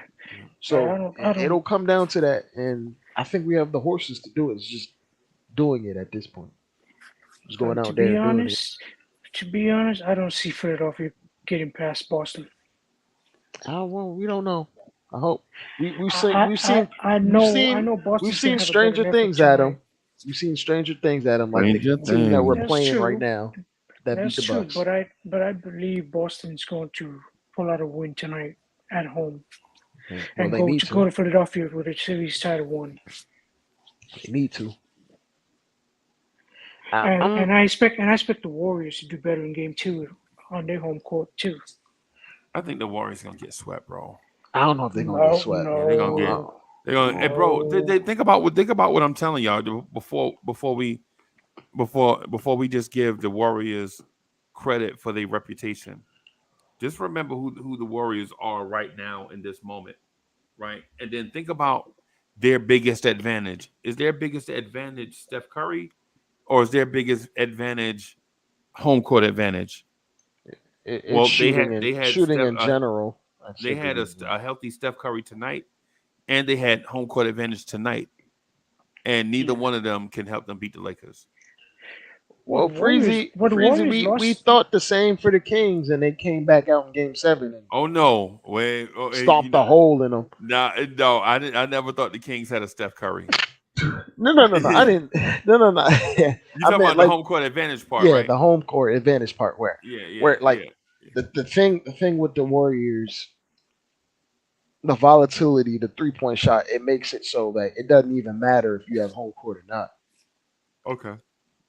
As long as like they have, as long as they have those two guys, their nuclear weapons, it gives them a chance on any game to win. Just because of the math equation, 3 is more than 2.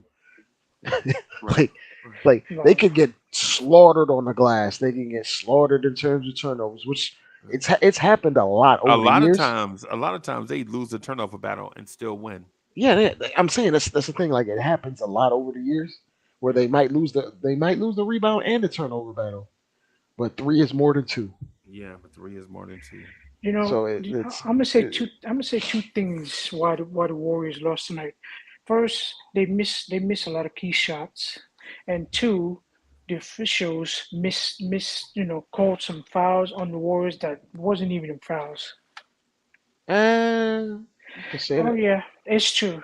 Nah, I won't say that because you know what it is, Adam. It's true. the Lakers play in the paint and the Warriors don't. The Warriors took 52 threes tonight. That's why they took way less free throws than the Lakers. but they Lakers are missed just they missed dominant a in the couple. paint. They missed a couple of key three-point shots.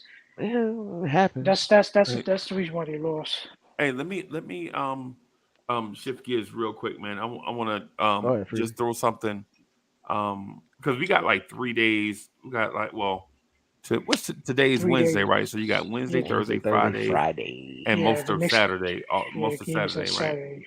Saturday. So I want to just throw this out here, bro. I think that kid, Sir Thompson, is gonna be Kobe Bryant. Well, wait, hold on. Man crush. Maybe better, bro. Maybe better, bro. Oh man, that's new. That's Freezy.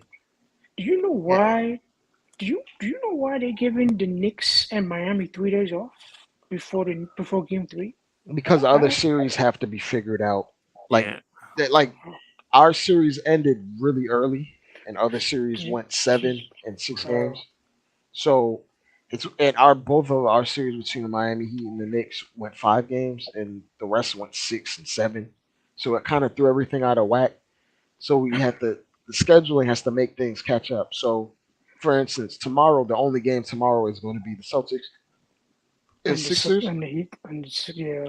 and then after that it's going to be like one game that night, and after that it's going to be like 2 games just to make everything catch up in terms of scheduling. And then after Saturday, everything will be caught up unless 2 series end really early again.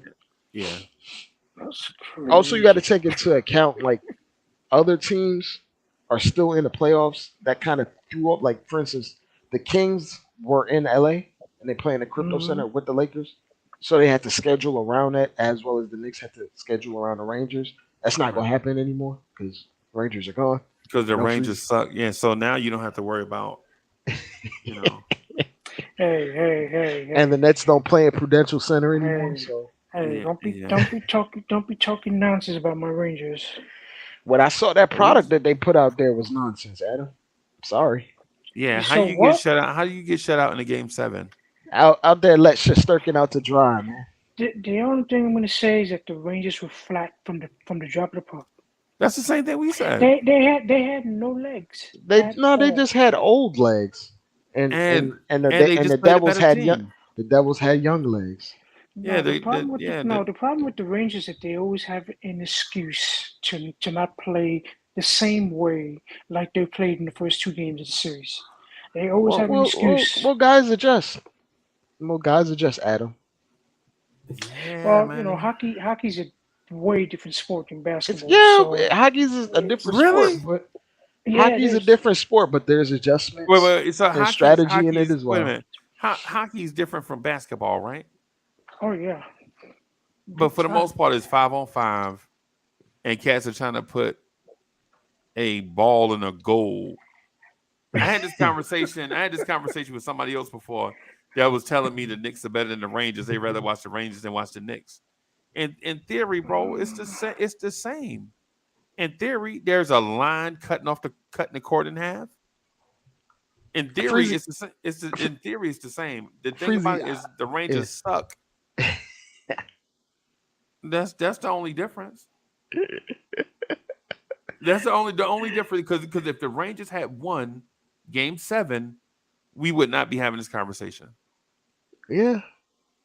Good thing I'm a fake Rangers fan, so I'm not really hurt by it. And bro, I've been a hockey fan since fake like Ranger 1980. fan. I came to hockey last, so I've been a hockey fan since the Devils moved, or since Colorado moved to New Jersey and became the Devils. Mm. Adam, did you know that? Did you know Colorado moved to New Jersey and they became the Devils? No. I didn't know that. Yeah. Colorado had a team. They sucked in Colorado. They wasn't making money. And then they moved to New Jersey. They moved to Brendan Byrne Arena. Y'all remember Brendan Byrne Arena? The only thing I know about Jersey is Prudential Center or Izod Center or whatever they got over there. They used to play in a dump called the Brendan Byrne Arena at the Meadowlands. Man, every arena in New Jersey. Yeah. It's a dump. And the one thing I want They to say don't about have good arenas out there. I'm sorry.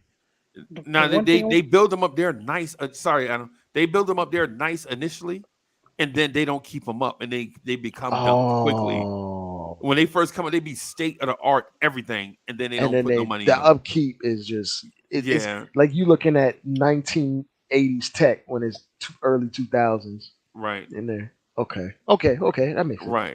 right. It's like buying a Hey, what's the laptop what's the Linux laptops that people be buying? What, a Dell, HP? No, not Dell. It's not a Dell. It's a Are Chromebook. you saying? It's Okay. like you buy a Chromebook and then you mad 2 years later that you can't update nothing. You know what I'm saying? Because everything is outdated, bro. They only build them to last like 2 years. Well, that's because all the stadiums in Jersey buy their stuff from Crazy Eddie. Crazy Eddie, and insane. the one thing I would say about this year's NHL playoffs is that there are 4 teams that is not in these playoffs, and I'm happy about that. Do you know what those 4 teams are, boss? Probably the Bruins, That's one. the Islanders. No. I'm sorry, I didn't hear the question. He's like he's excited about 4 teams that got eliminated or not in the playoffs. Oh, he's excited. I'm excited that there's 4 teams that is not in this playoffs. 2 of them got eliminated, and 2 of them never clinched. Okay. Bruins, Avalanche. No. The Boston is one. Did the Lightning advance? Lightning lost. Tampa Bay is the next one. Washington and Pittsburgh. Oh. All right. Those are the 4 teams that you want to avoid facing in the playoffs. I wish the Rangers were still in the playoffs so the Devils can beat them again. Oh, Freezie, would you cut it out? That's petty. But listen, man, the thing about it's like a Knicks fan getting Brooklyn in the playoffs, bro. You just want to beat them until they move. You know what I'm saying? You just want to beat them until they move to Tallahassee or somewhere. The Tallahassee Nets. You know what I'm saying? But anyway, let me ask y'all this question real quick. I think it's in the chat, man. If you're the Knicks, do you consider Dillon Brooks? No. Nah. Hell no. Yes, because who else are you going to get to do the entertainment that started the game dancing? Now give me Dillon Brooks for the entertainment value, please. I'm gonna say this, Freezie. I'm gonna say this. I'm gonna say it. Dillon Brooks is a very good defender. Very, very good defender. But as you can see in the playoffs, our issue is that we cannot shoot. And Dillon Brooks would be the worst shooter on the Knicks by 8. And it's actually funny. He would be the worst shooter on the Knicks, and we're already a bad shooting team. I agree. Like our issue is not like he's not a big wing. He's the same size as RJ Barrett. Okay. So a lot of the same guys that Josh Hart would guard, Dillon Brooks would guard. Because Dillon Brooks is Josh Hart. But worse. So like he's regressed in terms of his shooting, and he's legitimately a terrible 3-point shooter. He's also very delusional. I don't know if you saw the quotes from him, but he thought he deserved more shots. He felt he wanted a bigger role on the team, which is why the Grizzlies aren't bringing him back. Okay. Now, if he was cool with taking 5-6 million, cool. 5 or 6 million? Yes, but he was asking for 25, Freezie, and his production is not $25 million worth. Hey, you know what's going to happen to Memphis, bro? If they don't bring Dillon Brooks back, that team is going to fall apart. Nah. Yes. No. Nah, I doubt it. They still have Ja and Desmond Bain. You gotta remember their whole big rotation was out. Steven Adams was out. Right. Brandon Clark was out. Right. Yeah, they were all these like, big names. Yeah, all these big. They're not big names, but they're essential to what they do in terms of rebounding and winning the possession battles. Right. Like Steven the same way the Knicks win is we were taking the Grizzlies blueprint without the fast break points. That's Right. how the Grizzlies got far last year, or got a good record the last 3-4 years because they won the possession battle and they score in the paint. It's kind of we mimic a lot of that. It's just the other parts they were missing the guys that helped them mimic that. Like Steven Adams was. That's spoken like a true Giants fan, bro. Nah, I'm not a Giants fan. That's spoken like a true Giants fan. The only football in New York is the red, white, and blue. I get it. Nah, don't do that. I get it. The best quarterback in New York wears the green. I already know what Adam green and white. Man, stop it, man. Stop it. Oh, wait. You think Daniel Jones better than Aaron Rodgers? Hey, at least we developed. We developed Daniel Jones. And you're talking about you gotta right go. now. You gotta go get some old scrap. You gotta go get the old lady out there with the Social Security. I tell you this much. Come out there and play quarterback for you. I tell you this much, Lee. I'd rather have a 2010 Maybach than a goddamn 2021 Nissan Altima. At least the Nissan Altima is going to run, and it's not going to cost you that much to put the parts together. At least give us a Genesis. At least give us a Genesis. Come on, man. Bro, at least give us a Mega Genesis. Hey, DSJ, I'm not sweating what this young man saying because they have not won a championship before he was born. You know what I'm saying? And the point that I'm getting at though is I think as Knicks fans, we can never get to a point where we can thumb our nose up at talent, regardless what the talent is. I don't think his talent is that good though. I know. I feel you, and that's because the Knicks fans right now are on that champagne, caviar, and bubble baths, right? Nah. But we used to drink quarter water. You know what I'm saying? And quarter water is how we live, bro. Freezie, where would he fit on our rotation of guards and wings right now? First, hold on a second. Let me say something real quick. Outside of the fact that he's not even all that good athletically, defensively, he's so-so to me. He's solid. He's solid on defense. Okay. First of all, he's a great defender. Go ahead, bro. I won't say great. I say he's very good. Anyway, he's a great wing defender. He's just below that all NBA group, in my opinion. Bro, I mean, well, then that's semantics. Then we're just arguing semantics at that point. But let me tell you something. This young man right now would be such a headache, and he would not. He's not for the culture. He's not for our culture. And I agree with you. So you don't like confidence? That's not. No, confidence. That's irrational and delusional. The dude said, bro, Freezie. He said, I want to take more shots. I want a bigger role. And he's not even that good. Like, he's not that good. The more chances you give him, the worse he plays. He shot 30% in the first round, Freezie. 30 on open looks. Oh, okay. So who's more delusional, Dillon Brooks or Emmanuel Quickly? Dillon Brooks. Because he doesn't go in the media and tell legends that they're old and I poke beers. Like, shut up. You don't see Emmanuel Quickly get the camera put in his face and he's talking about Jimmy Butler and he got to put 40 on me for me to respect him. Like, no, Freezie, no. There's confidence and then there's being delusional. Hey Jay, let me ask you real quick about Memphis. If those guys were in the lineup that are on injured list right now, Steven Adams and the other guys that you mentioned, if everyone was healthy in the Memphis Grizzlies team, do you think the Lakers would be in the second round or Memphis would be in the second round? I think Memphis beats the Lakers if they're healthy. Oh yeah, if those guys that are injured, if they're healthy, oh man, bro. Dillon Brooks is just this generation's Jimmy Butler, bro. He's a 6'6" Josh Hart. Stop it. Yeah. No, Dillon Brooks is no near Jimmy Butler. First off, Freezie. We never even got to Jimmy. We never got to Jimmy Butler's personality until he was putting out 50 pieces. Yeah, Jimmy Butler was this guy when he was 27, bro. This same, I don't know. Yeah, I think right now you have revisionist history because Jimmy Butler was this same dude. Dillon Brooks is Dillon Brooks 27 is. right now.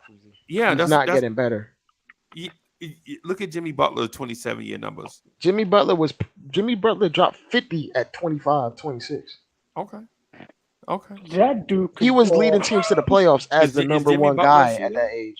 Is Jimmy Butler a shooter though? Jimmy Butler does everything better than Dillon Brooks. Right. Even shooting. Because he's a better shooter than Dillon Brooks. No, he's a better shooter than Dillon Brooks at that age, and even on lower volume. Dillon Brooks is a terrible scorer. Look at his efficiency. He is bad. He's detrimental. Right. He makes tons of bad. Like Freezie, you looking at this from the optics of just numbers and all this other stuff. Like I'm looking at it from a perspective of he's not that good of a basketball player for the headache. Okay. Hey, Jay, speaking of Dillon Brooks, did you see in the Lakers Memphis series when Dillon Brooks was hollering hollering in front of LeBron, and LeBron got pissed off? That was hilarious. I don't recall that one. Oh, okay. There was a play that Dillon Brooks was doing something to annoy LeBron James. Right, but at 25, Jimmy Butler shot 39.7% from the floor and 28.3% from three. Now show the same age 27 numbers. All right, so 27, he was 45 and 31%. Okay. Right. Jimmy was all NBA defense, not a tier below. Okay. Jimmy was number 2 guy on a playoff team, not whatever. Dillon Brooks is like the 4th or 5th option on the team. For good reason. Not because he didn't have opportunity, because he averaged 18 on terrible splits 2 years ago. Yeah. I think like he's had opportunity. I think you know what happened? Dillon Brooks, Desmond Bain took his slot because Desmond Bain is better than him. If the Knicks signed Dillon Brooks, he start, bro. No, he doesn't. No. Yeah. I think the best way to figure out both players, Jimmy Butler and Dillon Brooks, is by looking at their numbers. We already did that. I'm going eye test in basketball IQ. Comparison. We're not even Freezie. We're not even taking into account. You talking? That's Adam. Adam said that. I mean, but I'm saying we're not even taking into account we're not taking into account basketball IQ and intangibles. Okay. Dillon Brooks is amongst the leaders in fouls every game for the last 2-3 years. He fouls He not taking all the home time. with him. Jimmy Butler doesn't foul while being an elite defender. Jimmy Butler doesn't get called for fouls. That's fine. Well, we call that savvy. That's that craftiness. We call that savvy, right? Okay. We call that savvy. Okay. Jimmy Butler's numbers is way better than Dillon Brooks. Offensive numbers. Yeah, of course, but that's just right now. We were comparing them at the same ages back then. Right. And if you were to put the numbers side by side, then it wouldn't be completely off. But they're not in the same stratosphere at the same points. So okay, all right.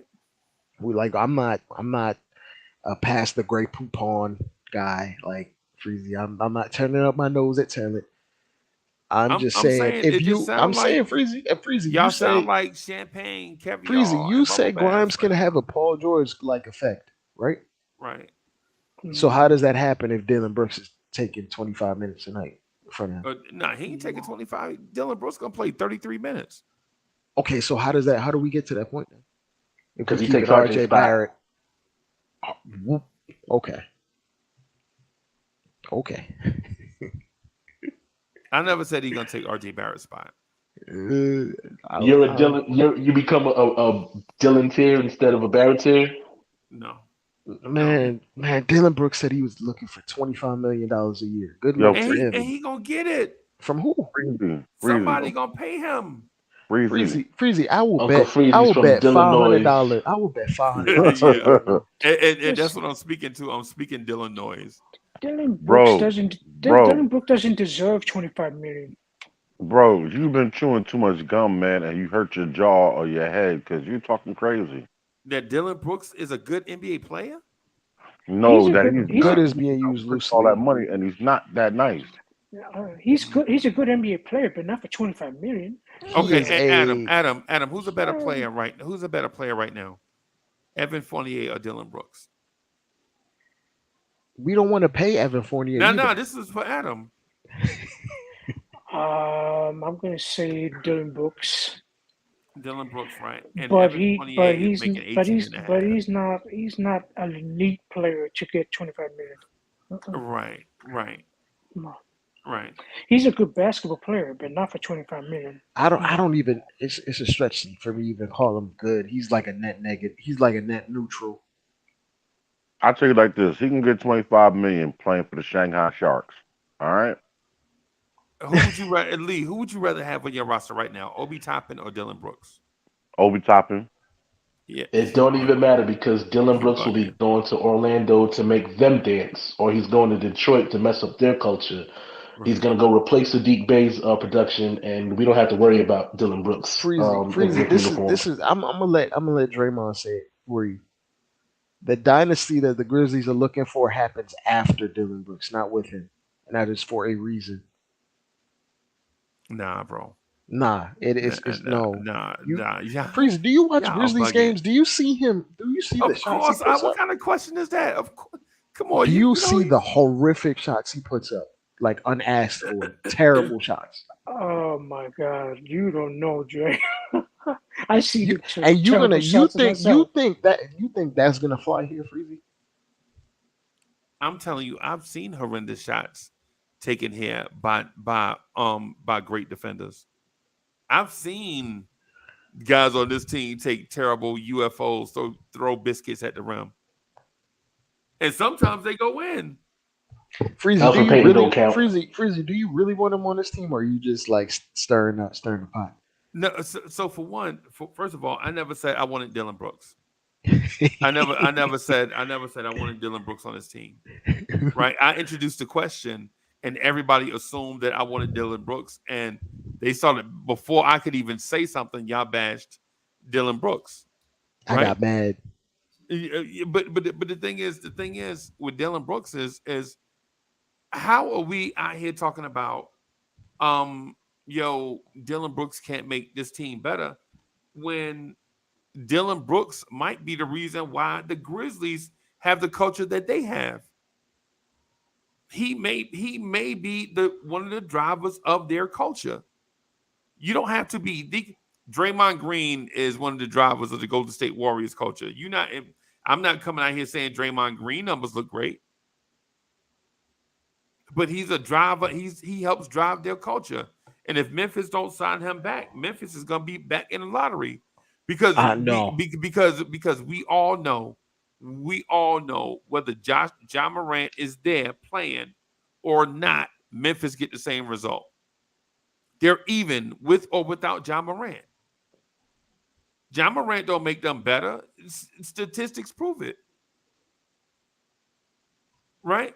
If and their other franchise player can't even stay healthy. The one time he played healthy, he won Defensive Player of the Year. Right? But he can't stay healthy. Well, we'll see.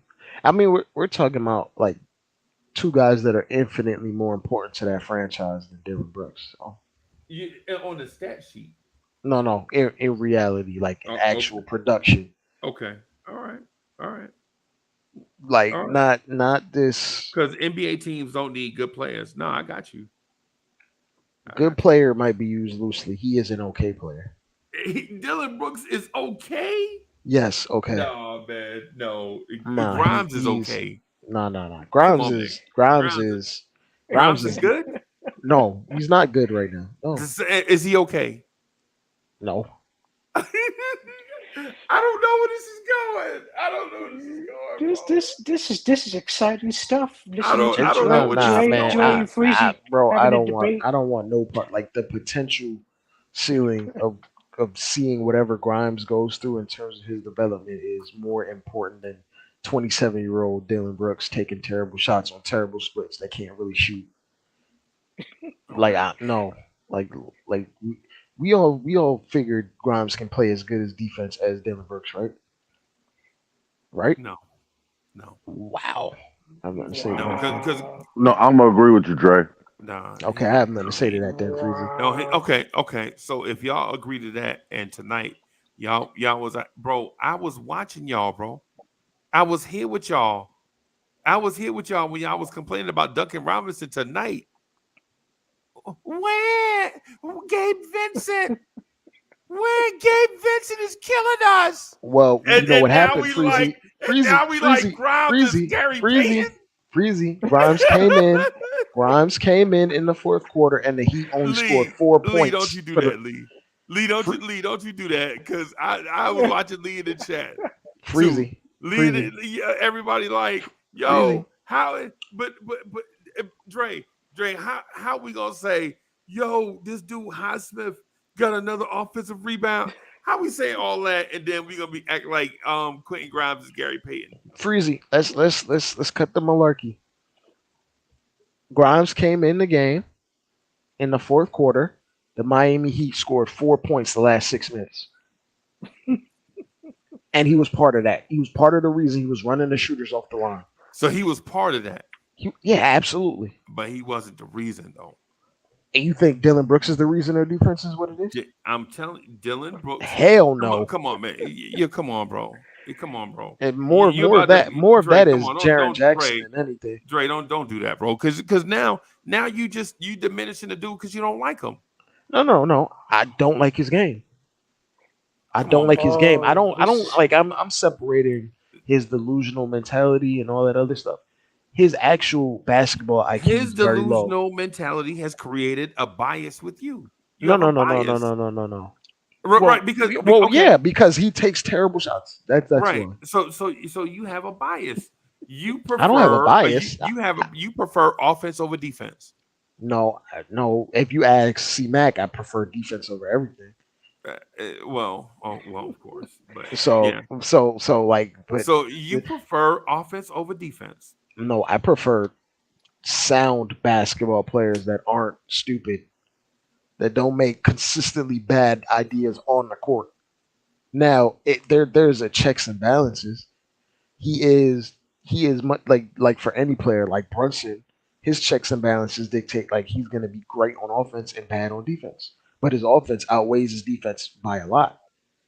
Right. Dillon Brooks' offense does not outweigh. I mean, Dillon Brooks' defense does not outweigh how terrible he is on offense. In my mind. Okay. So a guy has an elite skill one way, right? He's not an offensive player, and we should hold that against him because he is elite at one end of the floor. Freezy, you want to build around Andre Roberson or something? No, I don't. Okay. Then what are we arguing about? No, he's about as efficient as Andre Roberson, legitimately. Right. That's how the return of the debate league. Right. Man, but how were those OKC Thunder teams with Andre Roberson? Great, because they had 2 All-NBA players on them. Not because of Andre Roberson. What I'm noticing is it's the same thing with the Memphis, though. It's the same thing with Memphis. Like, you can replace Dillon Brooks. I'm being dead serious. Yeah. Not 1 for 1, but in a different way. This is you might get a worse defender, but you might get a better glue guy and a better high IQ player. Now let me ask this, because I want to speak about the culture aspect, right? With them being a very young team and having a young coach, or at least a very inexperienced coach, do you think that maybe that's the determining factor in terms of if Dillon Brooks went to a team with a veteran coach and maybe some veteran guys, that his game kind of not transforms, but you tone down some of those behavioral aspects, like the poking the bear, the delusion, I want to get more involved in the offense kind of conversation? Nah, I mean, yes, I feel what you're saying. I feel what you're saying. But that's part of what makes him him. Yeah, I was gonna say the thing about a junkyard dog is you want him to defend the junkyard, so you can't get mad at him if he barking at people walking by the gate. He's a junkyard dog. That's what he is. That mentality got him to the league for sure, but it caps his ceiling in terms of how far he's gonna go in the league. Right, but he's never gonna be a show dog, bro. He a junkyard dog. That's what you need. You got to have every team has to have a junkyard dog, bro. You got to have it. You got to have it if you want to win in this league, bro. You got to have those dogs, bro. Now you might not need to have 5 or 6 of them, but you got to have dudes that come in with a specific role. If their role is every night to defend the other team's best wing scorer and not provide offense, you got to take that. Well, they need to tell him that he needs to not provide offense because he keeps shooting like he actually provides offense when he's just throwing away possessions. So yeah, because in terms of what you just said about the junkyard dog, right? Because I think you need a junkyard dog, but I think you also have to remember that there's a chain around that junkyard dog, so he doesn't get loose.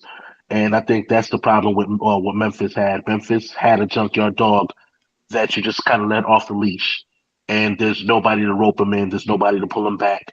And I'm not advocating for him to be here. Well, shit. The reason why Ja gets away with it is because Ja is just talented. Pick a player, but at the end of the day, like Kyle Anderson probably would have had more impact because of the fact that he was a more cerebral player. Now he might not be, again, he's slow, so that's kind of the knock on him. Why they call him slow mo, but his production I think was a little bit better than Dillon Brooks. So what about the opposite? What about the offensive players that's out here that's decent offensive players that absolutely can't defend? It's checks and balances. Are they let off the leash? Well, I mean, yeah, a lot of them are. If you see how many times Malik Monk bounced around the league and he found a home, but it's checks and balances where how good is Jalen Brunson's defense? It is absolutely abysmal. Right. But his offense is as good as Kemba Walker's. His offense severely outweighs that by a ton. And Dillon Brooks, how good is Trae Young's defense? Terrible. But I would if I was the Atlanta Hawks, I would trade Trae Young. But that's me. If what I'm saying is why I don't want Dillon Brooks on this team, because we already have versions of that here. They just don't talk. You know what I'm saying? We have versions of Dillon Brooks on our team. They just don't talk in the media like that. That's right. They eat chicken wings at post-game conferences. Yeah. I agree with you in this respect because I do think that there is a place for Dillon Brooks in this league, just not on the Knicks. Like somebody's gonna pay him some money. Like it's not like he's gonna be out here on vet minimum. He's gonna make near $10 million just because of what he provides on point of attack defense. Nah, he can make way. I'm telling y'all, Dillon Brooks is gonna be either a Detroit Piston or an Orlando Magic when it comes down to it. He might be a Houston Rocket, man. He might be a Houston Rocket. That's what I was thinking, bro. He's going to go to those lottery teams that have no culture whatsoever, and he's going to go ahead and start choreography. He's going to do the choreography when they come out the tunnel. Listen, he's already done it in Memphis. He's going to do it in Houston. He's going to do it in Detroit. He's going to do it in Orlando. He's going to probably dance with Puff the Magic Dragon. It's going to be a phenomenal intro to the games. Bro, okay. What I'm saying to you, bro, is you think the Phoenix Suns would enjoy a Dillon Brooks right now? Yes, absolutely. The problem is that Freezie, they have a bunch of guys that can play some defense. They just don't have any other guys besides KD and Booker that can get a shot on the room. Right. That's their issue. So if they were to put Dillon Brooks in that team, he would just be doing the same stuff Josh Okogie's doing.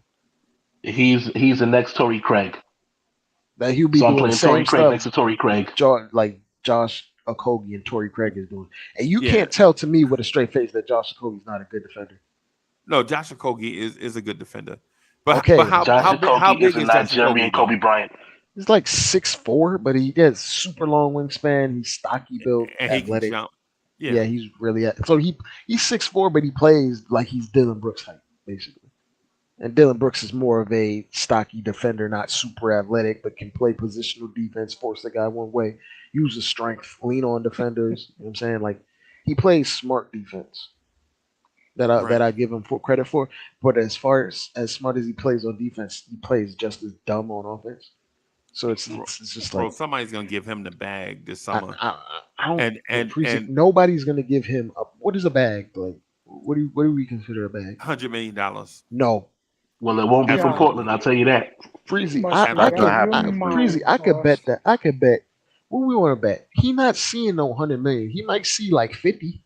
No, he goes. He might see 4 years 50 No, at best. That's the contract he just came out of. He'll get And about he 70 and million. he actually regressed from Right. when he first got that contract. No, I think the team played more selfish. I know he can't shoot, right? I know he can't shoot, but man, bro, there are teams out there that are one Dillon Brooks on the court away from being a championship contender. What team is that? Atlanta. No. What? No. Okay. No. That's my opinion. Drake got his own opinion. Yeah, that's fair. Like I'm not about to dismiss because you know a ton of basketball. We can just disagree. Right. And the reason and that's a simple equation to make. Atlanta gets roasted on the perimeter constantly, not because DeAndre Hunter is a bad perimeter defender. He can't because they don't have depth on a perimeter. Like when they play against a Boston, if you have two perimeter scorers, DeAndre Hunter can't be in two places at one time. But don't they have a DeJounte Murray? DeAndre Hunter can't guard guards that can dribble. So I was about to get to that, but y'all, you know what I'm saying? Yeah. What I'm saying is even a team like Atlanta, that's their one thing that they're missing. They have all the scoring, they have all the guys that can do all these utterly amazing things, but they can't defend. It's the reason why they brought in Sadiq Bey. But DeJounte Murray was supposed to solve that, but he can't do it. At 6'3". But that's point of attack defense. That was his calling card, and he couldn't do it. Right.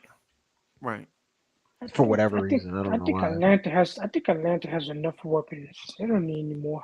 Anybody. Well, Dillon Brooks ain't a Anna, weapon. where's He's Atlanta just at right a now? tool. Anna, where's Atlanta at right now? Eliminated. Oh, they're probably getting ready for golf season. Yeah, they get ready for Cabo. Bro, what I'm saying is there are teams in the NBA that are that one role player away from being in the conversation, right? And just to dismiss Dillon Brooks out of hand, saying Dillon Brooks doesn't have an impact on winning when the team he is on is in the playoffs every year, to me is just dismissing his talent out of hand because he's talented. Because he has a place in the league. He has a place in the league similar to like more of a guard version of Jay Crowder, in my mind. Except he really can't shoot, but that's his place in the league where he's like an enforcer, perimeter defender, switchable guy. But those guys don't get paid $100 million if they're not an offensive threat, Freezy. That's just how the market works in the NBA. Well, if you're not, y'all know, I don't know. If he's not like efficiently getting you 18 points with the same defense, you're not seeing $100 million. It's the reason why Jeremy Grant is going to get $100 million because he averages 20 on good splits while playing elite defense. That's why he's going to get $100 million over Dillon Brooks. The way the market is dictated, if you're not an all-star, and then you're not dropping you're not dropping your 16, 17, 18 in an efficient way while playing defense, the market is not going to just turn around and give you $100 million for playing one way at an elite level and playing absolutely nothing, unless you're a center like Gobert. And teams are not even doing those Gobert deals anymore, ever again. That's never going to happen, ever again. Right. All right. Hey, Justo11, thank you for the generous contribution. Justo says, if we get the Mavs pick, do we draft or trade? I'm thinking the Knicks probably, if we get the Mavs pick, the Knicks are going to have a player in mind. And if that player is not there when it's their turn to pick, they're going to trade it. I think that player is Arthur Thompson. Wait. Sawyer is the better one, right? No, Amen is the better Amen one. is the better one. Right, Armin's the better one. Yeah. Or the different one, right? They do similar things, but in a different way. Yeah, one's Different mentalities. one's a combo guard that's more point guardish, and the other is a combo guard that's wing playerish. You know what I'm saying? So it's like one is more of a Penny Hardaway, and the other is more like a Kobe Bryant. And they probably won't be that good, but that's the example that I use to describe what they could be if everything went right. Right. I feel that. But because it also depends on where that pick falls. If it falls at 11, do the Knicks not take a guy at 11? If it falls at 12 or 13, then ultimately, what value does the value decrease since it fell to 12 or whatever? So it's I think they're going to be active. You know what I'm saying? I know they're going to be active. They're going to do something with this pick. And of course, they're going to do something with it. But what I mean is they're going to have a plan for it and not just dismiss it. Right. For sure. I think I don't give this front office credit, but they're very premeditated in terms of their deals and having like a wider focus on a plan in mind. They're not so easily giving or throwing away of assets. So if they do decide to move it, it'll be ultimately for some sort of goal in mind where they might be consolidating or trying to acquire a player on a rookie scale contract. It's one of those things, and I think Obi's going to be out of here this summer. And Adam, just real quick, I think the move is trade Obi Toppin for Dillon Brooks and draft Taylor Hendricks. Oh, don't. Okay. What are we? You can't trade because he's a free agent. I know. So I know. So unless you do a sign and trade, then no, we ain't sign and trade for no Dillon. Hey, Freezie and Dre, you two had the most exciting debate, and I enjoyed it. You want Steph Curry? Steph Curry? Hell yeah.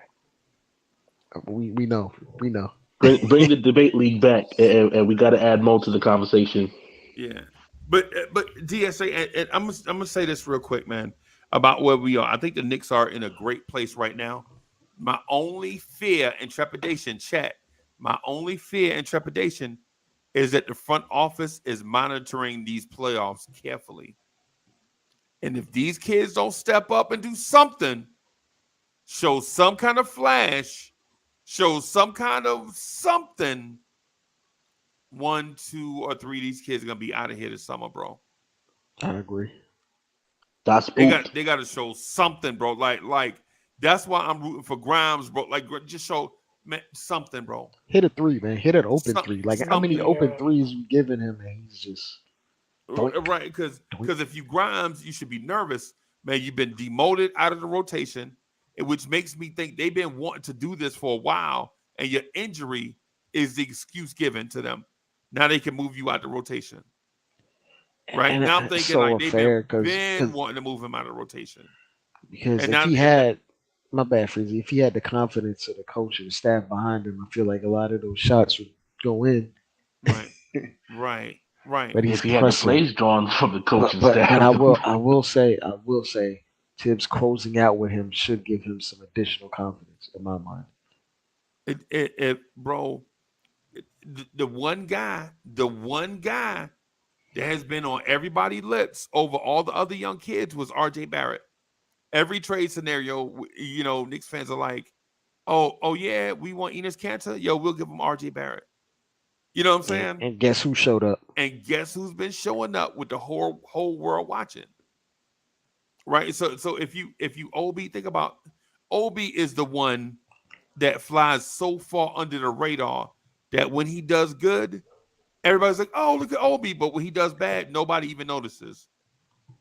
But Quickly is the one that's over the radar where if when he does good, people are like, well, we expect that because he might be a star one day. But when he does bad, everybody throw him under the bus. Where Quickly at? Hey, Completely bench trash. Yep. Yep. Yep. So, in the words of Adam, get that trade value up. him. Yeah. Yeah. Yeah. Yeah. So That's funny. ultimately, with the trade or the draft pick or however things go, I think if there's a guy sitting at about 7 or 8, the Knicks might take that pick and one of these young players and look to make a move, right? Or if I'm going to use Asor Thompson. That's the one I like. I like Amen Thompson, but I don't think he falls that far in the draft, right? Mhm. But say Asor Thompson is there at 6, right? Say Asor Thompson is there at 6, and who would be on the clock? I'm just going to pick a random team. Orlando is on Utah. the clock. Say Indiana. Say Indiana is on the clock. Right? Indiana already has 26 and 29, right? So they have picks 6, or they would have pick 6, 26 and 29. You could go to them and say, "Hey man, would y'all take Obi and 11 for the number 6 pick?" They'll be like, "Nah, we like Anthony Black, and he might not be there at 11." Okay. Would y'all take Grimes and Obi and 11?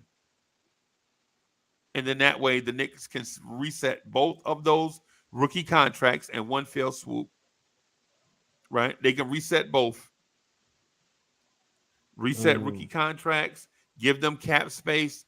They go get a project that they can bring off the bench that can do. That means they can start Josh Hart. They have a young guy coming off the bench. They can go out and get them a veteran. Man, I want to say Amin reminds me of T Mac, but not completely fully developed yet. But T Mac took a while to cook up, Yeah. but he T-Mac kind of took So like a he's reminds me. year and a T-Mac from half. Toronto. Yeah, Yeah, T-Mac took like a year and a half yeah, to like get fully. That's because Butch Carter was an idiot. yeah. Butch Carter was an idiot, and that's Chris Carter's brother too, by the way. Is it? Oh wow, Yeah, I didn't know that. yeah, Yeah. yeah, Wide receiver Chris Carter. yeah, yeah, Wow, small yeah, world. yeah, man.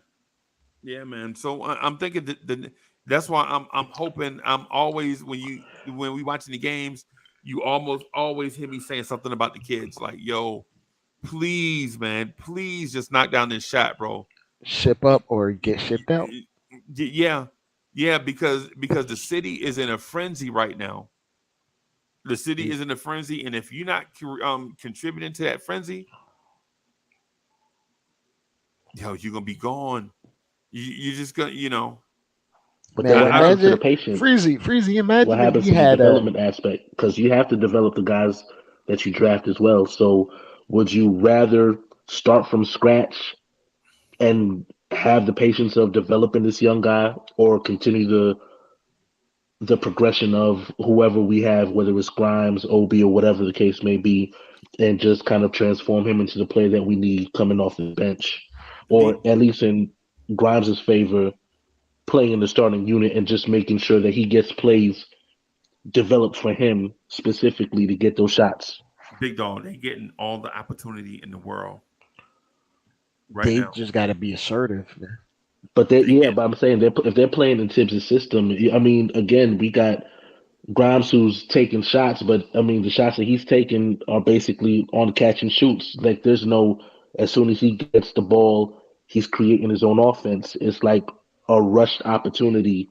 So how much of an opportunity is it when you're basically playing, and you can tell that they're playing in a system? So there's big like dog, but big systematic dog. plays. The basketball is just more than just about shots. Basketball is just more than just about shots and shot opportunities, bro. Tibbs is going to Grimes. Tibbs had Right. Quentin Grimes guarding DeMar DeRozan during the season. Bro, he would put him on Jimmy Butler. He's going to, hey, kid, I want you on their best offensive player. Coaches don't generally trust young guys like that, bro. And These guys, I feel like Freezy, they're gonna go back to him. They're gonna go right back to him after they close out this game. I feel like Tibbs is gonna realize, bro, you can't have Hart and RJ together. no, no. You can't You put just them two can't. dudes together. No, you just can't. Not for extended run. Nope. Right. And And the then you fact of the matter is, yeah. go No, I ahead, was going B. to say, and I think that the biggest thing again, same thing that we alluded to earlier. Despite Grimes not shooting, right, he's always the potential threat from the perimeter. So he always gives you that. Well, what if he does shoot? You know what I'm saying? Which is why again, I a million percent agree with you guys, and I feel like he has to be assertive. But again, if you're playing in the system, and the problem is you are not reactionary anymore. You're more cerebral, and you're taking the cues from the coaching staff.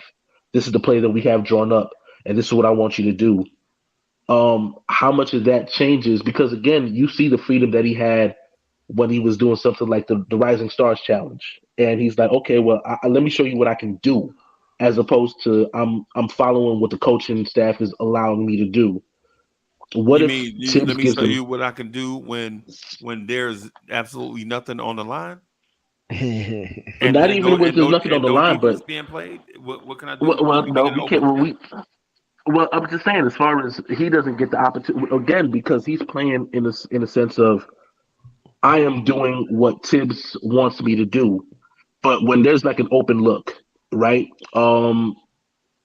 Again, he doesn't showcase what he was showing in the middle of the season when he would get somebody with a pump fake drive inside and maybe allow, okay, I'm gonna show whatever the defense gives me. If it's an open look, then I'm gonna take that shot. If it's somebody coming to hedge me, then I can dump it off to Mitch and give him the easy bucket. But there's something that you're allowing him to do that while he's playing in the game, he's contributing to scoring in some facet. If you're sitting here saying, okay, well, I want to relegate you to catch and shoot, then you can't get mad if he's just doing exactly that. Okay, coach, I'm gonna do what you want me to do because you asking me to catch and shoot. So this is what I'll do from now on. But the only reason why a lot of these cats are just catch and shoot is because they're playing with other offensive players that are better than them. Like Right, we can't ask Quentin Grimes to create for 30 minutes because he's on the floor with Jalen Brunson and Julius Randle. You know what I'm saying? Like for instance, if Mitch was a 3-point shooter, then Quentin Grimes, if Mitchell Robinson was a knockdown 3-point shooter, say for a big man, say 38%. If Mitch shot 38% from three, Grimes would be doing other stuff on offense. Grimes would be a slash into the rim. Right. he'd be Contavious Caldwell Pope. Or something, he'd be complimentary, man. Right now, Quentin Grimes and Obi and RJ to a certain extent are complimentary players because you have two offensive players that are consistently better than them on a nightly basis. Right? Like for Right, instance, right. if you ask me what I would do with Grimes and Obi, I'd trade them to Orlando for Franz Wagner right now because Oh, I do that deal. Yeah, I would do Franz that deal. You see the potential right away. And a but positional flexibility too. Like, he's a perfect complement to Jalen Brunson, who's a small bad defender. Now you have Franz Wagner being able to defend those big guards that muscle Jalen Brunson around, or those wing players like Jason Tatum and Jalen Brown. You can throw him at them. You know what I'm saying? Is these guys got to be complementary? We can't focus on quickly first or Grimes first because they're not the best player on the team. When like they Freezy. become but when Yeah. they become that guy, then they'll get that type of leeway. Yeah, Freezy, like we're I'll be absolutely honest, we're I mean look, we're 3 games from being within the last 4 teams in the league. Right. We're not that far away. Like No, the right, consolidation deal might not be for a superstar. right, It might be for a guy that's that's like on the verge of turning into stardom. right, It doesn't necessarily have to be the mega trade. right. It could It just could be a be for a consolidation. high level starter. Yeah. A high level starter, a high level starter put Josh Hart on the bench. Freezy. Do you know what this team would look like if not to like jump ahead, but if we had Jeremy Grant, for example, at one of the wings, starting first, shooting 40% from three. Can he consistently do that, or is this like the last 2 years? It's the last 2 years, but I mean, it's part of his development. It's high volume. It's very, very high volume. He's not shooting 40% on like 2.5 attempts like Josh And Hart Jeremy did. Grant is 30, right? He's 28, I believe. 28. I think that depends on the role too. I mean, 28, when you're looking 29. at, Hold on, let me look at it. But he's gonna make stupid money. but you got to look at the fact that again, when you're in, Yeah, he's again, when 29. he was in Detroit as a number one option, and you're getting all the shots, yeah, you're a volume shooter, but you're not going to shoot that percentage because now the game plan is fixated on you. With him being in Portland, where the game plan is fixated on Damian Lillard, you can score that 20 a little bit more easily because That's what he the did. game plan is supposed to be focused on Dame Dollar, not on Jeremy Grant. So with that in mind, yeah, I mean him being on this team and maybe him playing at the small forward position is beneficial. And you know, at that point you can, you know what I'm saying, maybe switch RJ back to the two. But then again, you will have that caller that says, well, RJ Barrett's a shooting guard that can't shoot, so I don't know about that one. Yeah, But yeah.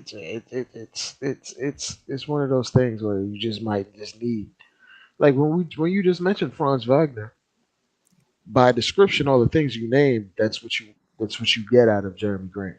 Now Franz Wagner's ceiling is much higher because he's younger, Right. right?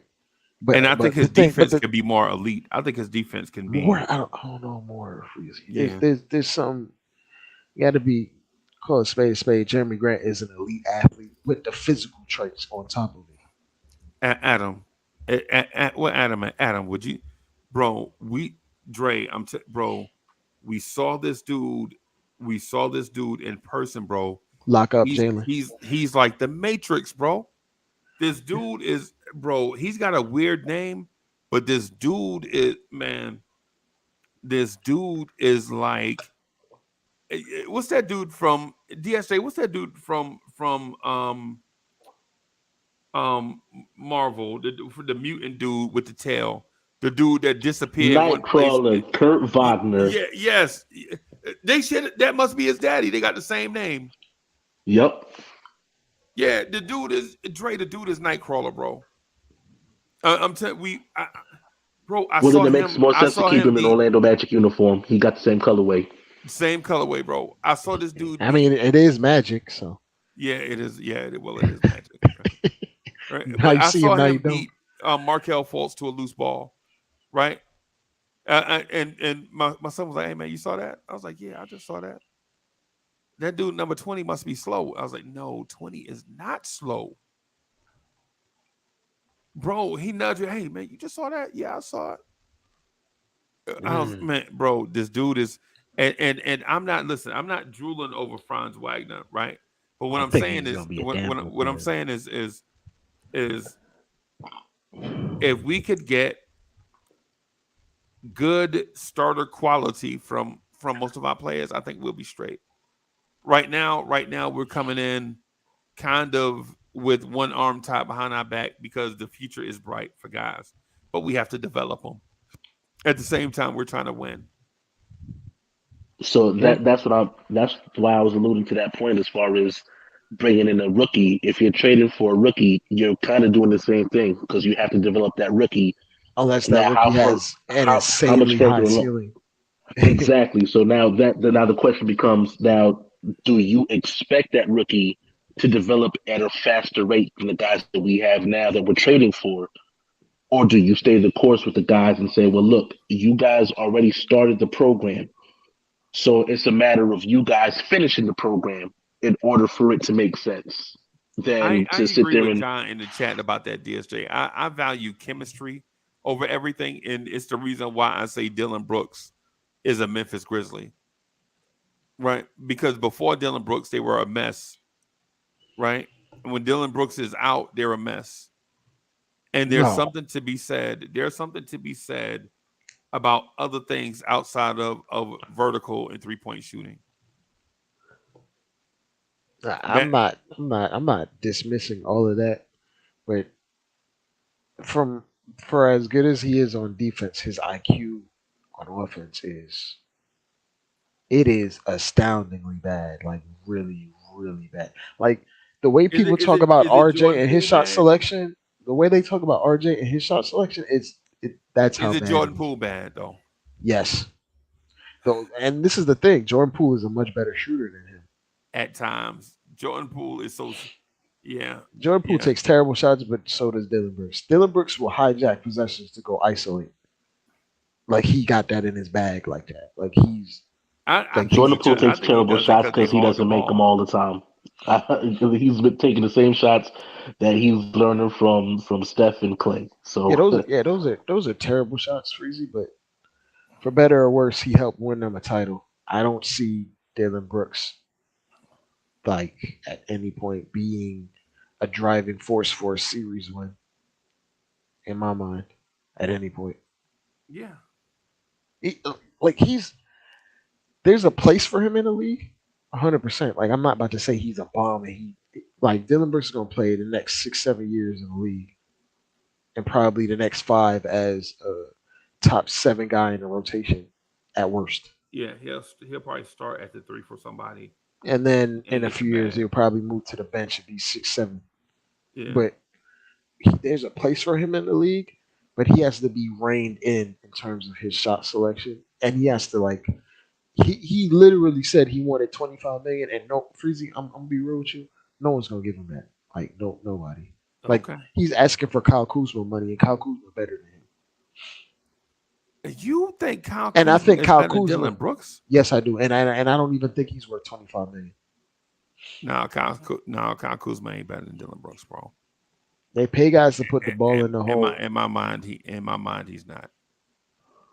Hey man, Freezy. I don't even think that one. I don't even think that one is close. But the thing about it is this because y'all have the quarterback mentality. It's like you can't win in the NFL without a quarterback, right? That's I already had this I'm not. conversation. Nah, Yeah, yeah. I don't think You that. just said it. You just said No, it. no, nah. You just said they pay people in the league to put the ball in the basket, right?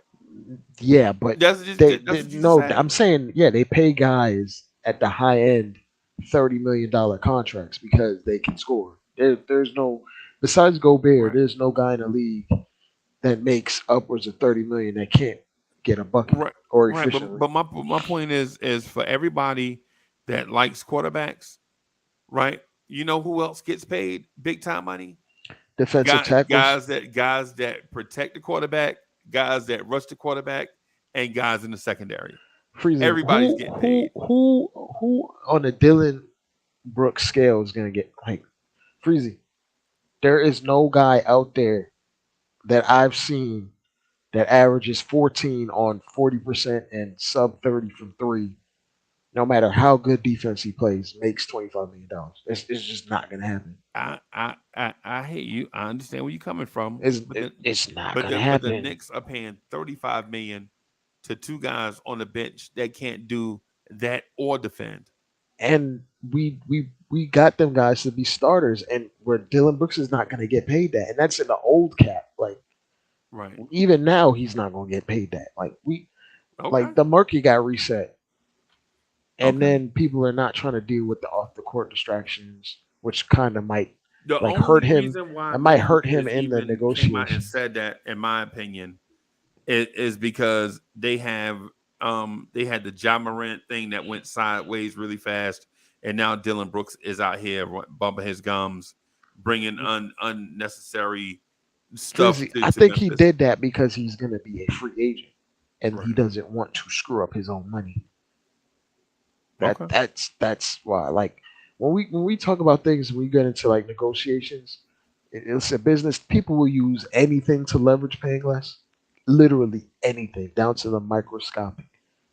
Especially if you're not this amazing jump off the page talent. You feel me? So it's one of those things where it's like Dillon Brooks might get a deal where it's 4 years, 50 million, like his last contract, Yeah, and that's fine. Like I'm being dead serious. He's not getting paid a ton. I think the Knicks will offer him more than that. No, Yeah, that money they're gonna offer him is gonna go to because of Josh your Hart. coach. Nah, that money's gonna go to Josh Hart. Maybe, probably, Definitely. probably, yeah. So The only reason why I'm not saying definitely is because if something happens, what if or a trade or something. Yeah, what if Jeremy Grant jumps onto the Knicks radar? You know what I'm saying? So now I'm like, can the Knicks afford to pay Jeremy Grant $25 million if they move 48 in rows? Would they do This is that? the thing, Freezie. Jeremy Grant won 30. Right. And I'm not comfortable with that personally, but it is what If it he is. gets paid $30 million, he'll be the highest paid Knick. Crazy. Yeah. Tobias Harris makes 35. So. Right. I would rather, instead of doing that, and when we talk about that $30 million range, I would rather stack up all the picks and these young kids and go get SGA. Oh. Or Anthony Edwards. I prefer But he is stat padder, Freezie. Right. He does pad stats, bro. His stats have Band-Aids all over them, bro. Hey, look, he could pad that 30 point per game. But he's young. Though, but he's young and his defense is not as good as Grimes, in my opinion. Oh no. But it's up there. But if we're keeping it a buck, if Grimes was averaging 30, his defense might fall to the wayside a little bit too. Right. Indeed. No doubt. Like remember when Bradley Beal first came out of college, we thought he was going to be a two-way player. He was for a moment, for a point in time, and then the offense came, and then the defense went away. Yeah, there's no such thing nowadays as two-way little guys. The big guys can be two-way players, but the little guys, they just don't. They have too much responsibility. Yeah, man, because coming out of FSU, Bradley Beal could lock up any one or two. He was locking them up and giving them buckets. Crazy how the tenacity of John Wall disappears, and so does Bradley Beal's defense. Bradley Beal dropped 31 time in a year. He's like, nah, I'm not doing this defense stuff. Nah, you can have that. Question for y'all. Do the Knicks, based on what you see right now, should the Knicks make wholesale or a big change in the offseason based off of what you're looking at right now? Nah, should they make a big move? Nah. No. Big, no. Marginal, yes. Then you reassess where you are at the end of the next season. Then you make the big move if you have to. Okay. But right now, like that decision would be made a lot easier if RJ was playing bad. But when we're seeing RJ ascend while the lights are getting brighter, it makes that decision even harder to just make the big move. You feel me, Freezie? Yeah. I'm thinking about all the stuff that we've said over the past couple of years. I'm thinking RJ Barrett is going through that stuff right now. Like all the basketball insight that we've contributed over the last couple of years or so, RJ Barrett is on that path right now. You remember all the like DSJ, all the cliche sayings, like stars are made in the playoffs. Right. And this might be his Paul George year. It may be. You remember Paul George was up and down that year. Then he gets to the playoffs and just takes off. And the one play takes Paul George from even to skyrocket. And it's that 3-point play they called on Amon Shumpert. Right. He just saw his eyes light up when he got a superstar call. And I don't even think the referee did it on purpose. He just gave him one superstar call, and the next thing you know, the Knicks couldn't stop him from going to the basket. Yeah, he was just doing whatever he wanted at that point. And his confidence got sky high. He went to the ECF, started dunking on Birdman. Yeah, that was it, bro. Then after that, it was Nike deals. Yep. Yeah. It's a shame, and it's a shame how it works. But I'm here to tell you, if the Knicks make it to the Eastern Conference Finals, and I'm confident that they will, if RJ Barrett continues on this ascension, this path, like say RJ Barrett gets to the Eastern Conference Finals, because right now he's averaging 18 a game, right? Say he gets to the Eastern Conference Finals and he averages 21, 22 a game against Jalen Brunson or against James Harden. Bro, I think it's the ascension to star level. I don't think nobody on the Sixers can guard RJ. Okay. Guard, maybe not. Counter, probably. Well, Like, it depends. It depends because they brought that McDaniel kid over there to Philly, but Right. he hasn't been playing, and that's the And only guy and that I Melton's think not that could. bad. Melton's not bad, but he's small. He's Yeah. small. yeah, he's what, Tobias Harris. 6'3". Yeah, Tobias Harris is not bad either. Yeah, but Tobias Harris lost the step Yeah. on defense at least. Is this the final year of his contract? I think he has one more. Okay. Like Tobias Harris is when his contract ends, he's gonna be like he's gonna be getting contracts like Malcolm Brogdon. Like he's gonna be a mercenary that makes decent money. Right. Yeah, and Right. teams will want him, but not at the money he makes. Right. Tobias Harris only being 30 is crazy. Tobias Harris is only 30. That's crazy. That's it. I remember him and Chris Middleton. Chris Oh Middleton at yeah, the his same time. contract ends next year. He makes $39 million. Right. Right. Good lord. I can see somebody might taking actually that contract this summer. Yeah, or at the deadline. He Yeah. might get flipped on some like Westbrook type stuff. If James Harden leaves and they flip Tobias Harris, I think they're gonna rebuild, bro. Tear it down. Around Maxey? No, you can't rebuild around. You can't rebuild around Tyrese Maxey, Emmanuel Quickly type players. You got to go get a stud first, and then have them be the second. Well, player. if they're tearing it down, that means Embiid going up out of there. Yeah, now's the time, bro. Then when's the last time you seen Joel Embiid in the playoffs without an injury? DSJ, am I lying? That was the last time that happened. That was when Kawhi hit that shot on him. Right. And if Kawhi ain't hit that shot, Yeah, he was hurt then. No, but he was hurt then. Yeah, he came back. I think he was out for like 2 games or something like that. Yeah, he was hurt then. I think he had like a face fracture. You talking about against Toronto in 2018? I thought he had a face. 2019. He had a face fracture against the Heat. Was that 2 years ago? That was the bubble. He gets hurt so often. It wasn't a face fracture against Toronto because again the Cryer meme just is notorious as his troll. I loved every minute of it, but yeah. So as far as I don't remember a time when he wasn't hurt where it wasn't at least 1 or 2 games he was missing. Right. It's always something with him. Right. And so think about this: if you see that Giannis and the Bucks are vulnerable, right? Because here's the thing that I meant to mention, and this is Knicks related, everybody. This is related to the Knicks. So even though I'm going all the way to Space Mountain, just stay with me. The Bucks are a 3-year repeater, right? Oh yeah, they old.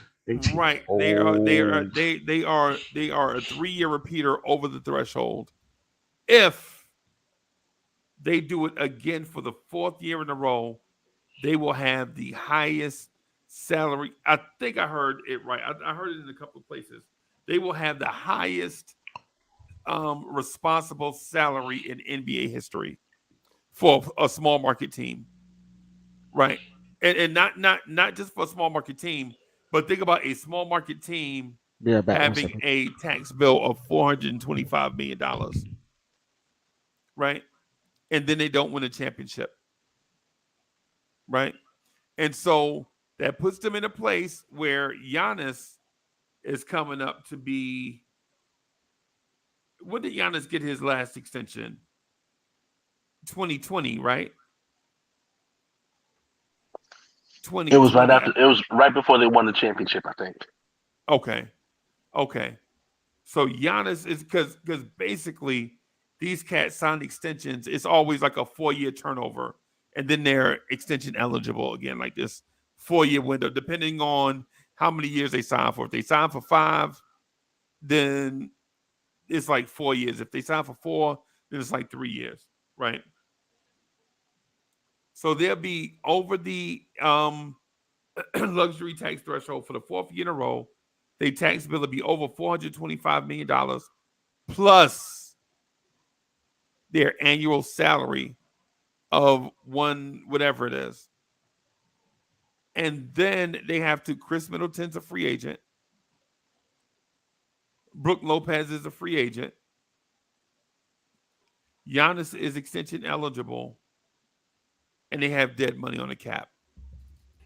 So if you're the Knicks and you see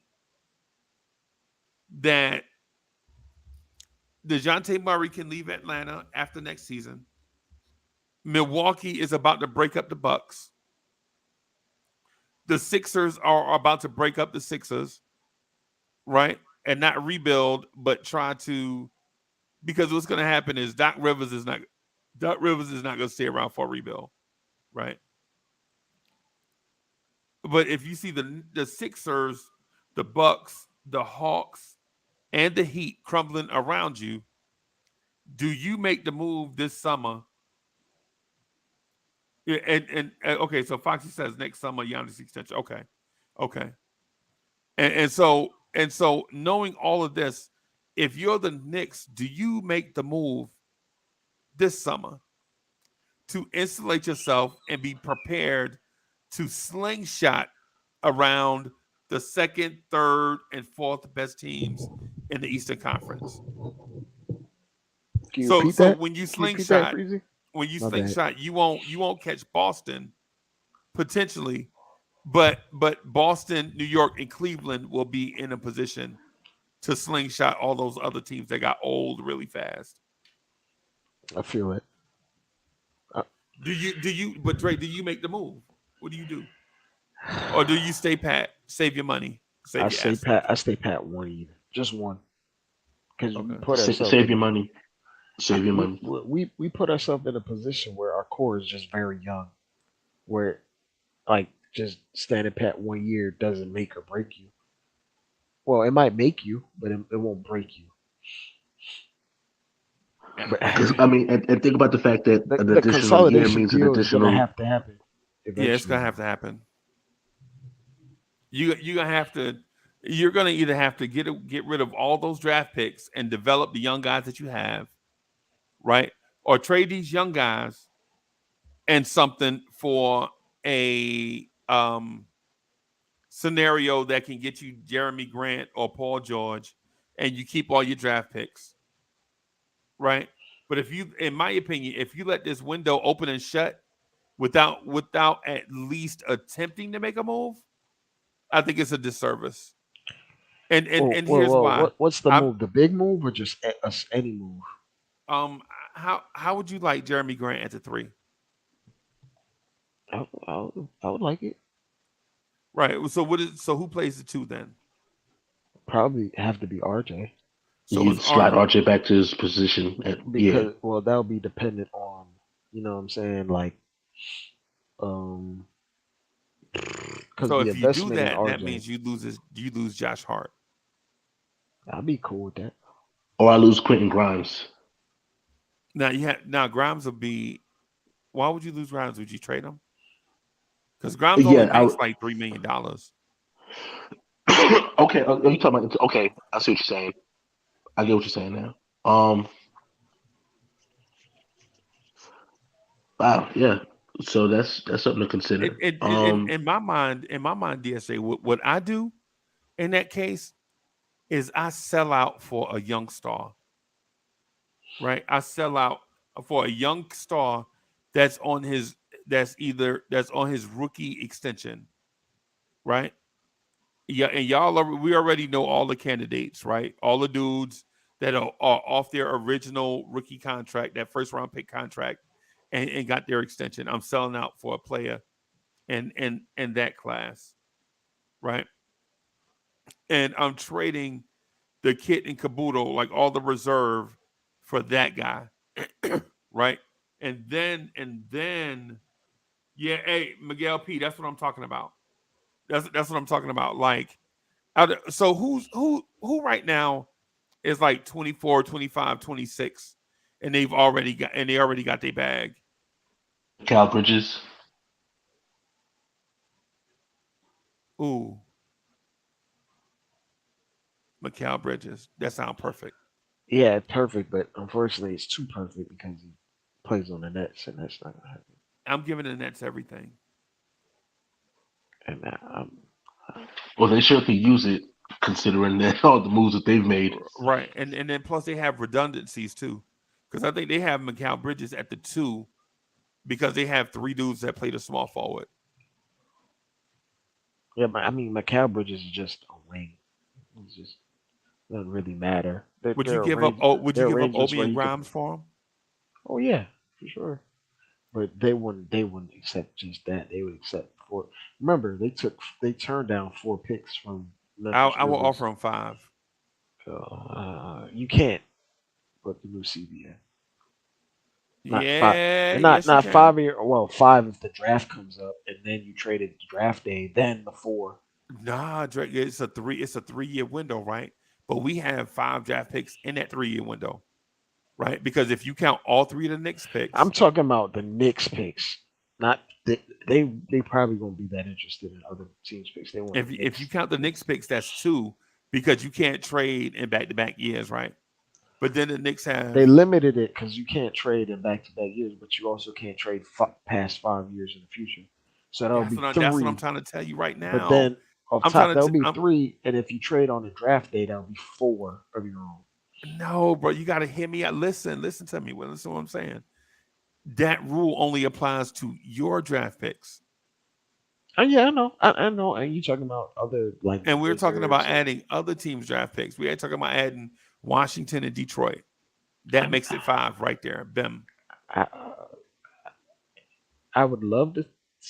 I would love to see it happen, but I also don't think he's worth all of that. And I also don't think the Nets would trade him. So that's the thing. I don't think the Nets would trade him to the Knicks. I don't think he like you'd be perfect. But he would. Perfect. But he would be perfect. He would be perfect easily. Like 3-point shooter, can guard point of the attack, can get you a bucket in a pinch. Right. Always available. Right, and an elite wing defender, knockdowns, open threes at a high rate. Yeah, it's Kawhi Light should have been a Knick. Yes. Fire Steve. Sorry, Knicks PTSD. And DSJ. The sweet part of it is you get him right at the beginning of his extension. Yeah.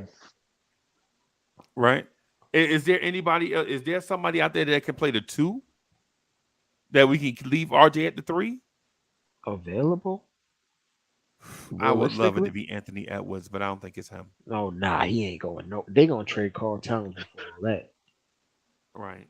They gonna try to restock everything after Carl Towns, like flipping Carl Towns. But you see where I'm going with it, right? Like legit, legit. This summer, I see Milwaukee. Milwaukee is gonna try to run. If Milwaukee runs it back this year, I guarantee you 2024 they're gonna fall apart, bro. They're first off. Yep. Drew is getting up there in age. Yep. He washed. Brook Lopez is already old as hell. He washed. Jay Crowder washed. Chris Middleton hurt. Washed. Always hurt. Yep. Let me ask you this. If you notice, Chris Middleton been my bad, DSJ. But if you notice, Chris Middleton been in rumors to get traded, already, because they're so far over the luxury tax threshold. If they do it for a 4th year in a row, in my mind, it'll destroy their franchise.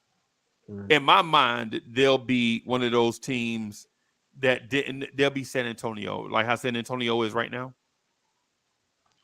Now you got Giannis, he mad. You know what I'm saying? You can't even, you know what I'm saying? He in there taking cold showers because they can't afford to take hot water.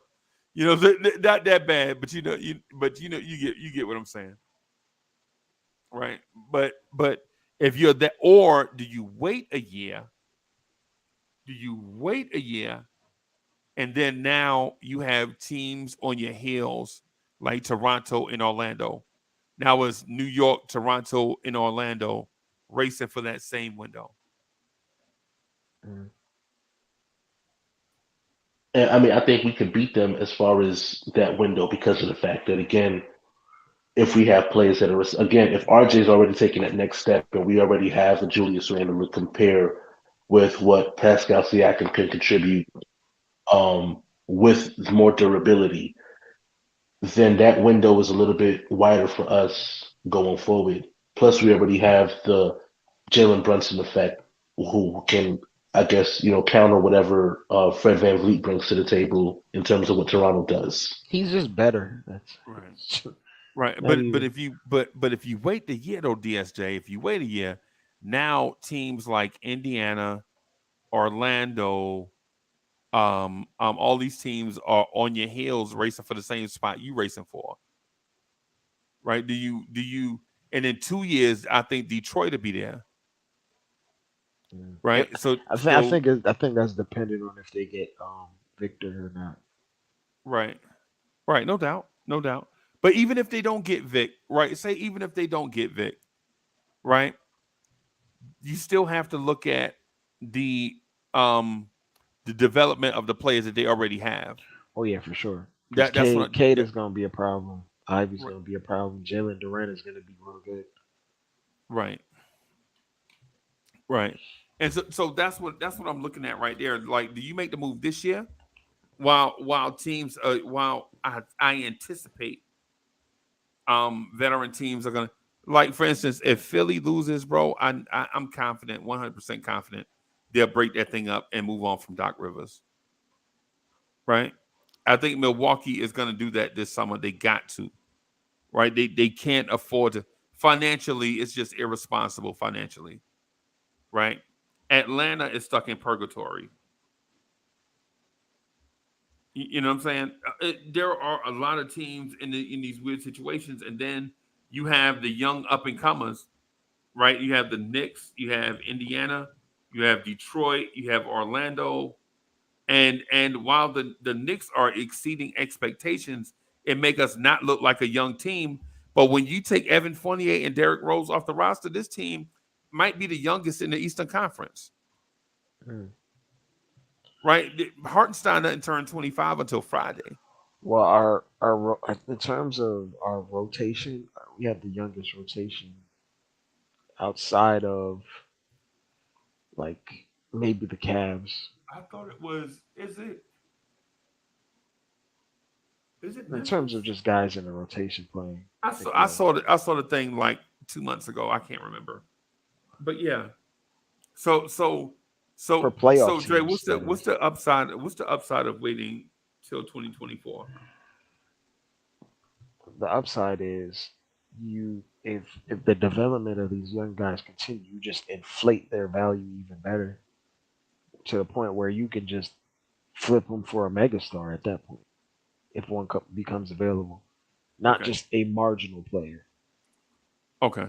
a legit top five ish, top seven ish player, not Would you just se- a would you patch move.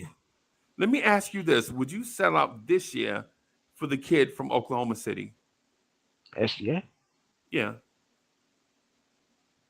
yeah, but he's not available. that's what they So, say. no, I mean, money talks. Yeah, assets talk in this game. In this game, asset talks, bro. Assets talk, and the Knicks just happen to have enough. Or do you wait and on Quentin Grimes and on his development, thinking that he can be somewhat of what SGA can be when he develops? Well, I mean, considering the step that he took from year one to now, I think as long as he continues what he's doing in the off season, working out with Penny in Memphis, and bring that same, bring that same skill set up a notch, then you might not have to look anywhere else. You know what I mean? At that point, it really would be about, again, getting the plays ran for him to make him, more of a threat. Right. Okay. Mm. It's hard, bro, because it's hard to completely. It's really hard because when you talk about these assets and like maximizing your return or whatever you give out, it, it, it might be best to wait because then you the assets will be just good enough to get the megastar, and then you might even have a little bit left over to fill out a roster with a mid-level type talent like a Malcolm Brogdon, just to throw in on your team with with second rounders or like one first, late first or something that you have left over. I, I, bro, with the Knicks having descending contracts, I think we're going to be in that financial spot where you can go out and get that guy, right? Cash. Yes, because of proper planning. You Yeah. plan ahead. And I mean, either way, we're in a great position. Like probably the best position out of any team. Out of Because any we team literally that's are gotten this winning far. while developing. We're Yeah. winning while developing. Yep. Like guys that we're high on, like IQ, were playing absolutely terrible, and we rely on him, and we're still winning playoff games. So, Yep. Yep. Rely on him. He's not showing up, and we still winning. So any other Canadians you shooting for, Uncle Freezie? I Dillon mean, Brooks. you got no, oh, SGA, RJ Barrett on the same team. So. Every time you say a Canadian player, I want Dillon Brooks, bro. oh God. What do y'all have against defense, man? I love defense, but I have nothing we also against it. have, yeah, you said it yourself. We have guys that do Dillon Brooks stuff. So Again, like I said, I liken him to what Josh Hart brings already to the table. we have more than one So guy that does Dillon Brooks stuff. Yes. now, unless you're talking about somebody that does Theo Pinson stuff and dances on the sidelines, then that's a different conversation. Dillon Brooks is absolutely valuable, and yeah, pay him $18 million to dance. Bro, Spirit fingers. the only guy, even when I look at it, I was researching it while y'all were talking. The only guy I think that fits this mold is Devin Booker, and he's never going anywhere, bro. He's gonna retire a Phoenix Sun. I don't know if he loses, if this Phoenix team continues to lose, that might be the window of opportunity. But I mean, they just got KD. KD's washed, by the way. I'm about to just say it and put it out there right now. I forgot about Jamal Murray, man. Child, you right. I think I might prefer Jamal Murray over SGA. Nah, I can't say that. That inconsistency is still a problem for me. He dropped 34 that first game, came back 3 for 15. And he's been like that. Jokic. He's been like that since Kyrie was in Boston. So I mean, that's already a headache all in its own. He's just an up and down guy. Like he's a very, very good player. But if you were to swap Jamal Murray for SGA this year, they would not be in playing. But that's not what I'm talking about. Right? Clearly, the asking price for SGA will be more than it would be for Jamal Murray. Right, for sure. Okay. Yeah. You know what I'm saying? Yeah. So you can go get Jamal, and they're not going to trade Jamal Murray, right? We know that because Denver feels like they're championship contenders with him. Michael Porter Jr. might be the first guy going. Don't think about it. Don't go chasing waterfalls. Right? Okay. We already know what happens when we trade for injury prone players from Denver. Right. Kiki Vandeweghe. Yep. Antonio McDyess. Yep. McDyess in those knees. God. Yeah. So I'm scared. I'm scared of touching a guy with a bad back. That's what I'm getting. That's what I'm getting at, though, bro. Like, if you're the Knicks and you see Milwaukee can't sustain what they're doing, and Philly, if James Harden is gone, Giannis is gonna throw a fit, though. Yeah, he's gonna throw a fit, right? It wouldn't shock me if Giannis asked to get traded. But the thing about it is, trade where? He ain't going nowhere because of the new CBA rules, because of the things he just outlined with the draft picks. But the thing is, if we keep having our young players step up, we can overcompensate for the lack of draft capital because better than most teams. Right, but Indiana can give them the same thing, maybe even better, and they can do it right now in this moment. They can give Yeah. up Also, we got to take into account Giannis and Randall at the same time. right. They be in the same places, and Yeah, and we know Giannis doesn't want to play center, so, no, and he's not a three. So right, right. Yeah. All right, fellas, man. I'm gonna get out of here, man, so I can Jeez. get some stuff done, man. Man, I gotta. Oh man, this after 4. I gotta be up Yeah, at I'll see you 6. in about 3 hours. Yeah, I gotta do some. I gotta start doing reports at 6. Damn. Yeah, man. The beat don't stop. Grind don't That's why stop. when Adam always be like, hey man, you gonna do more stuff? Like, no, bro, come on, relax, bro. Easy. Yeah, Freezie never sleeps. Yeah. His battery keeps running. Yeah. Yeah. Yeah. That's All why I say right, y'all. Freezie's got to be a New Yorker. Yeah. Yeah, man. Yeah. You didn't know that? The city that never sleeps, matched with Uncle Freezie. I mean, it's Bro, I'm from Coney Island. Lincoln Park, bro. like High school, Coney Island. the projects. Lincoln, yeah. We was neighbors the whole time. The whole time, bro. The whole time. Shout out to Jersey City, New Jersey. Ocean and Jackson. Y'all know the vibes. Thank y'all for watching. Yeah, We'll see man. y'all in like 4 hours, 4+ Oh, my God. hours. Later, y'all. Peace. All right, y'all. Peace.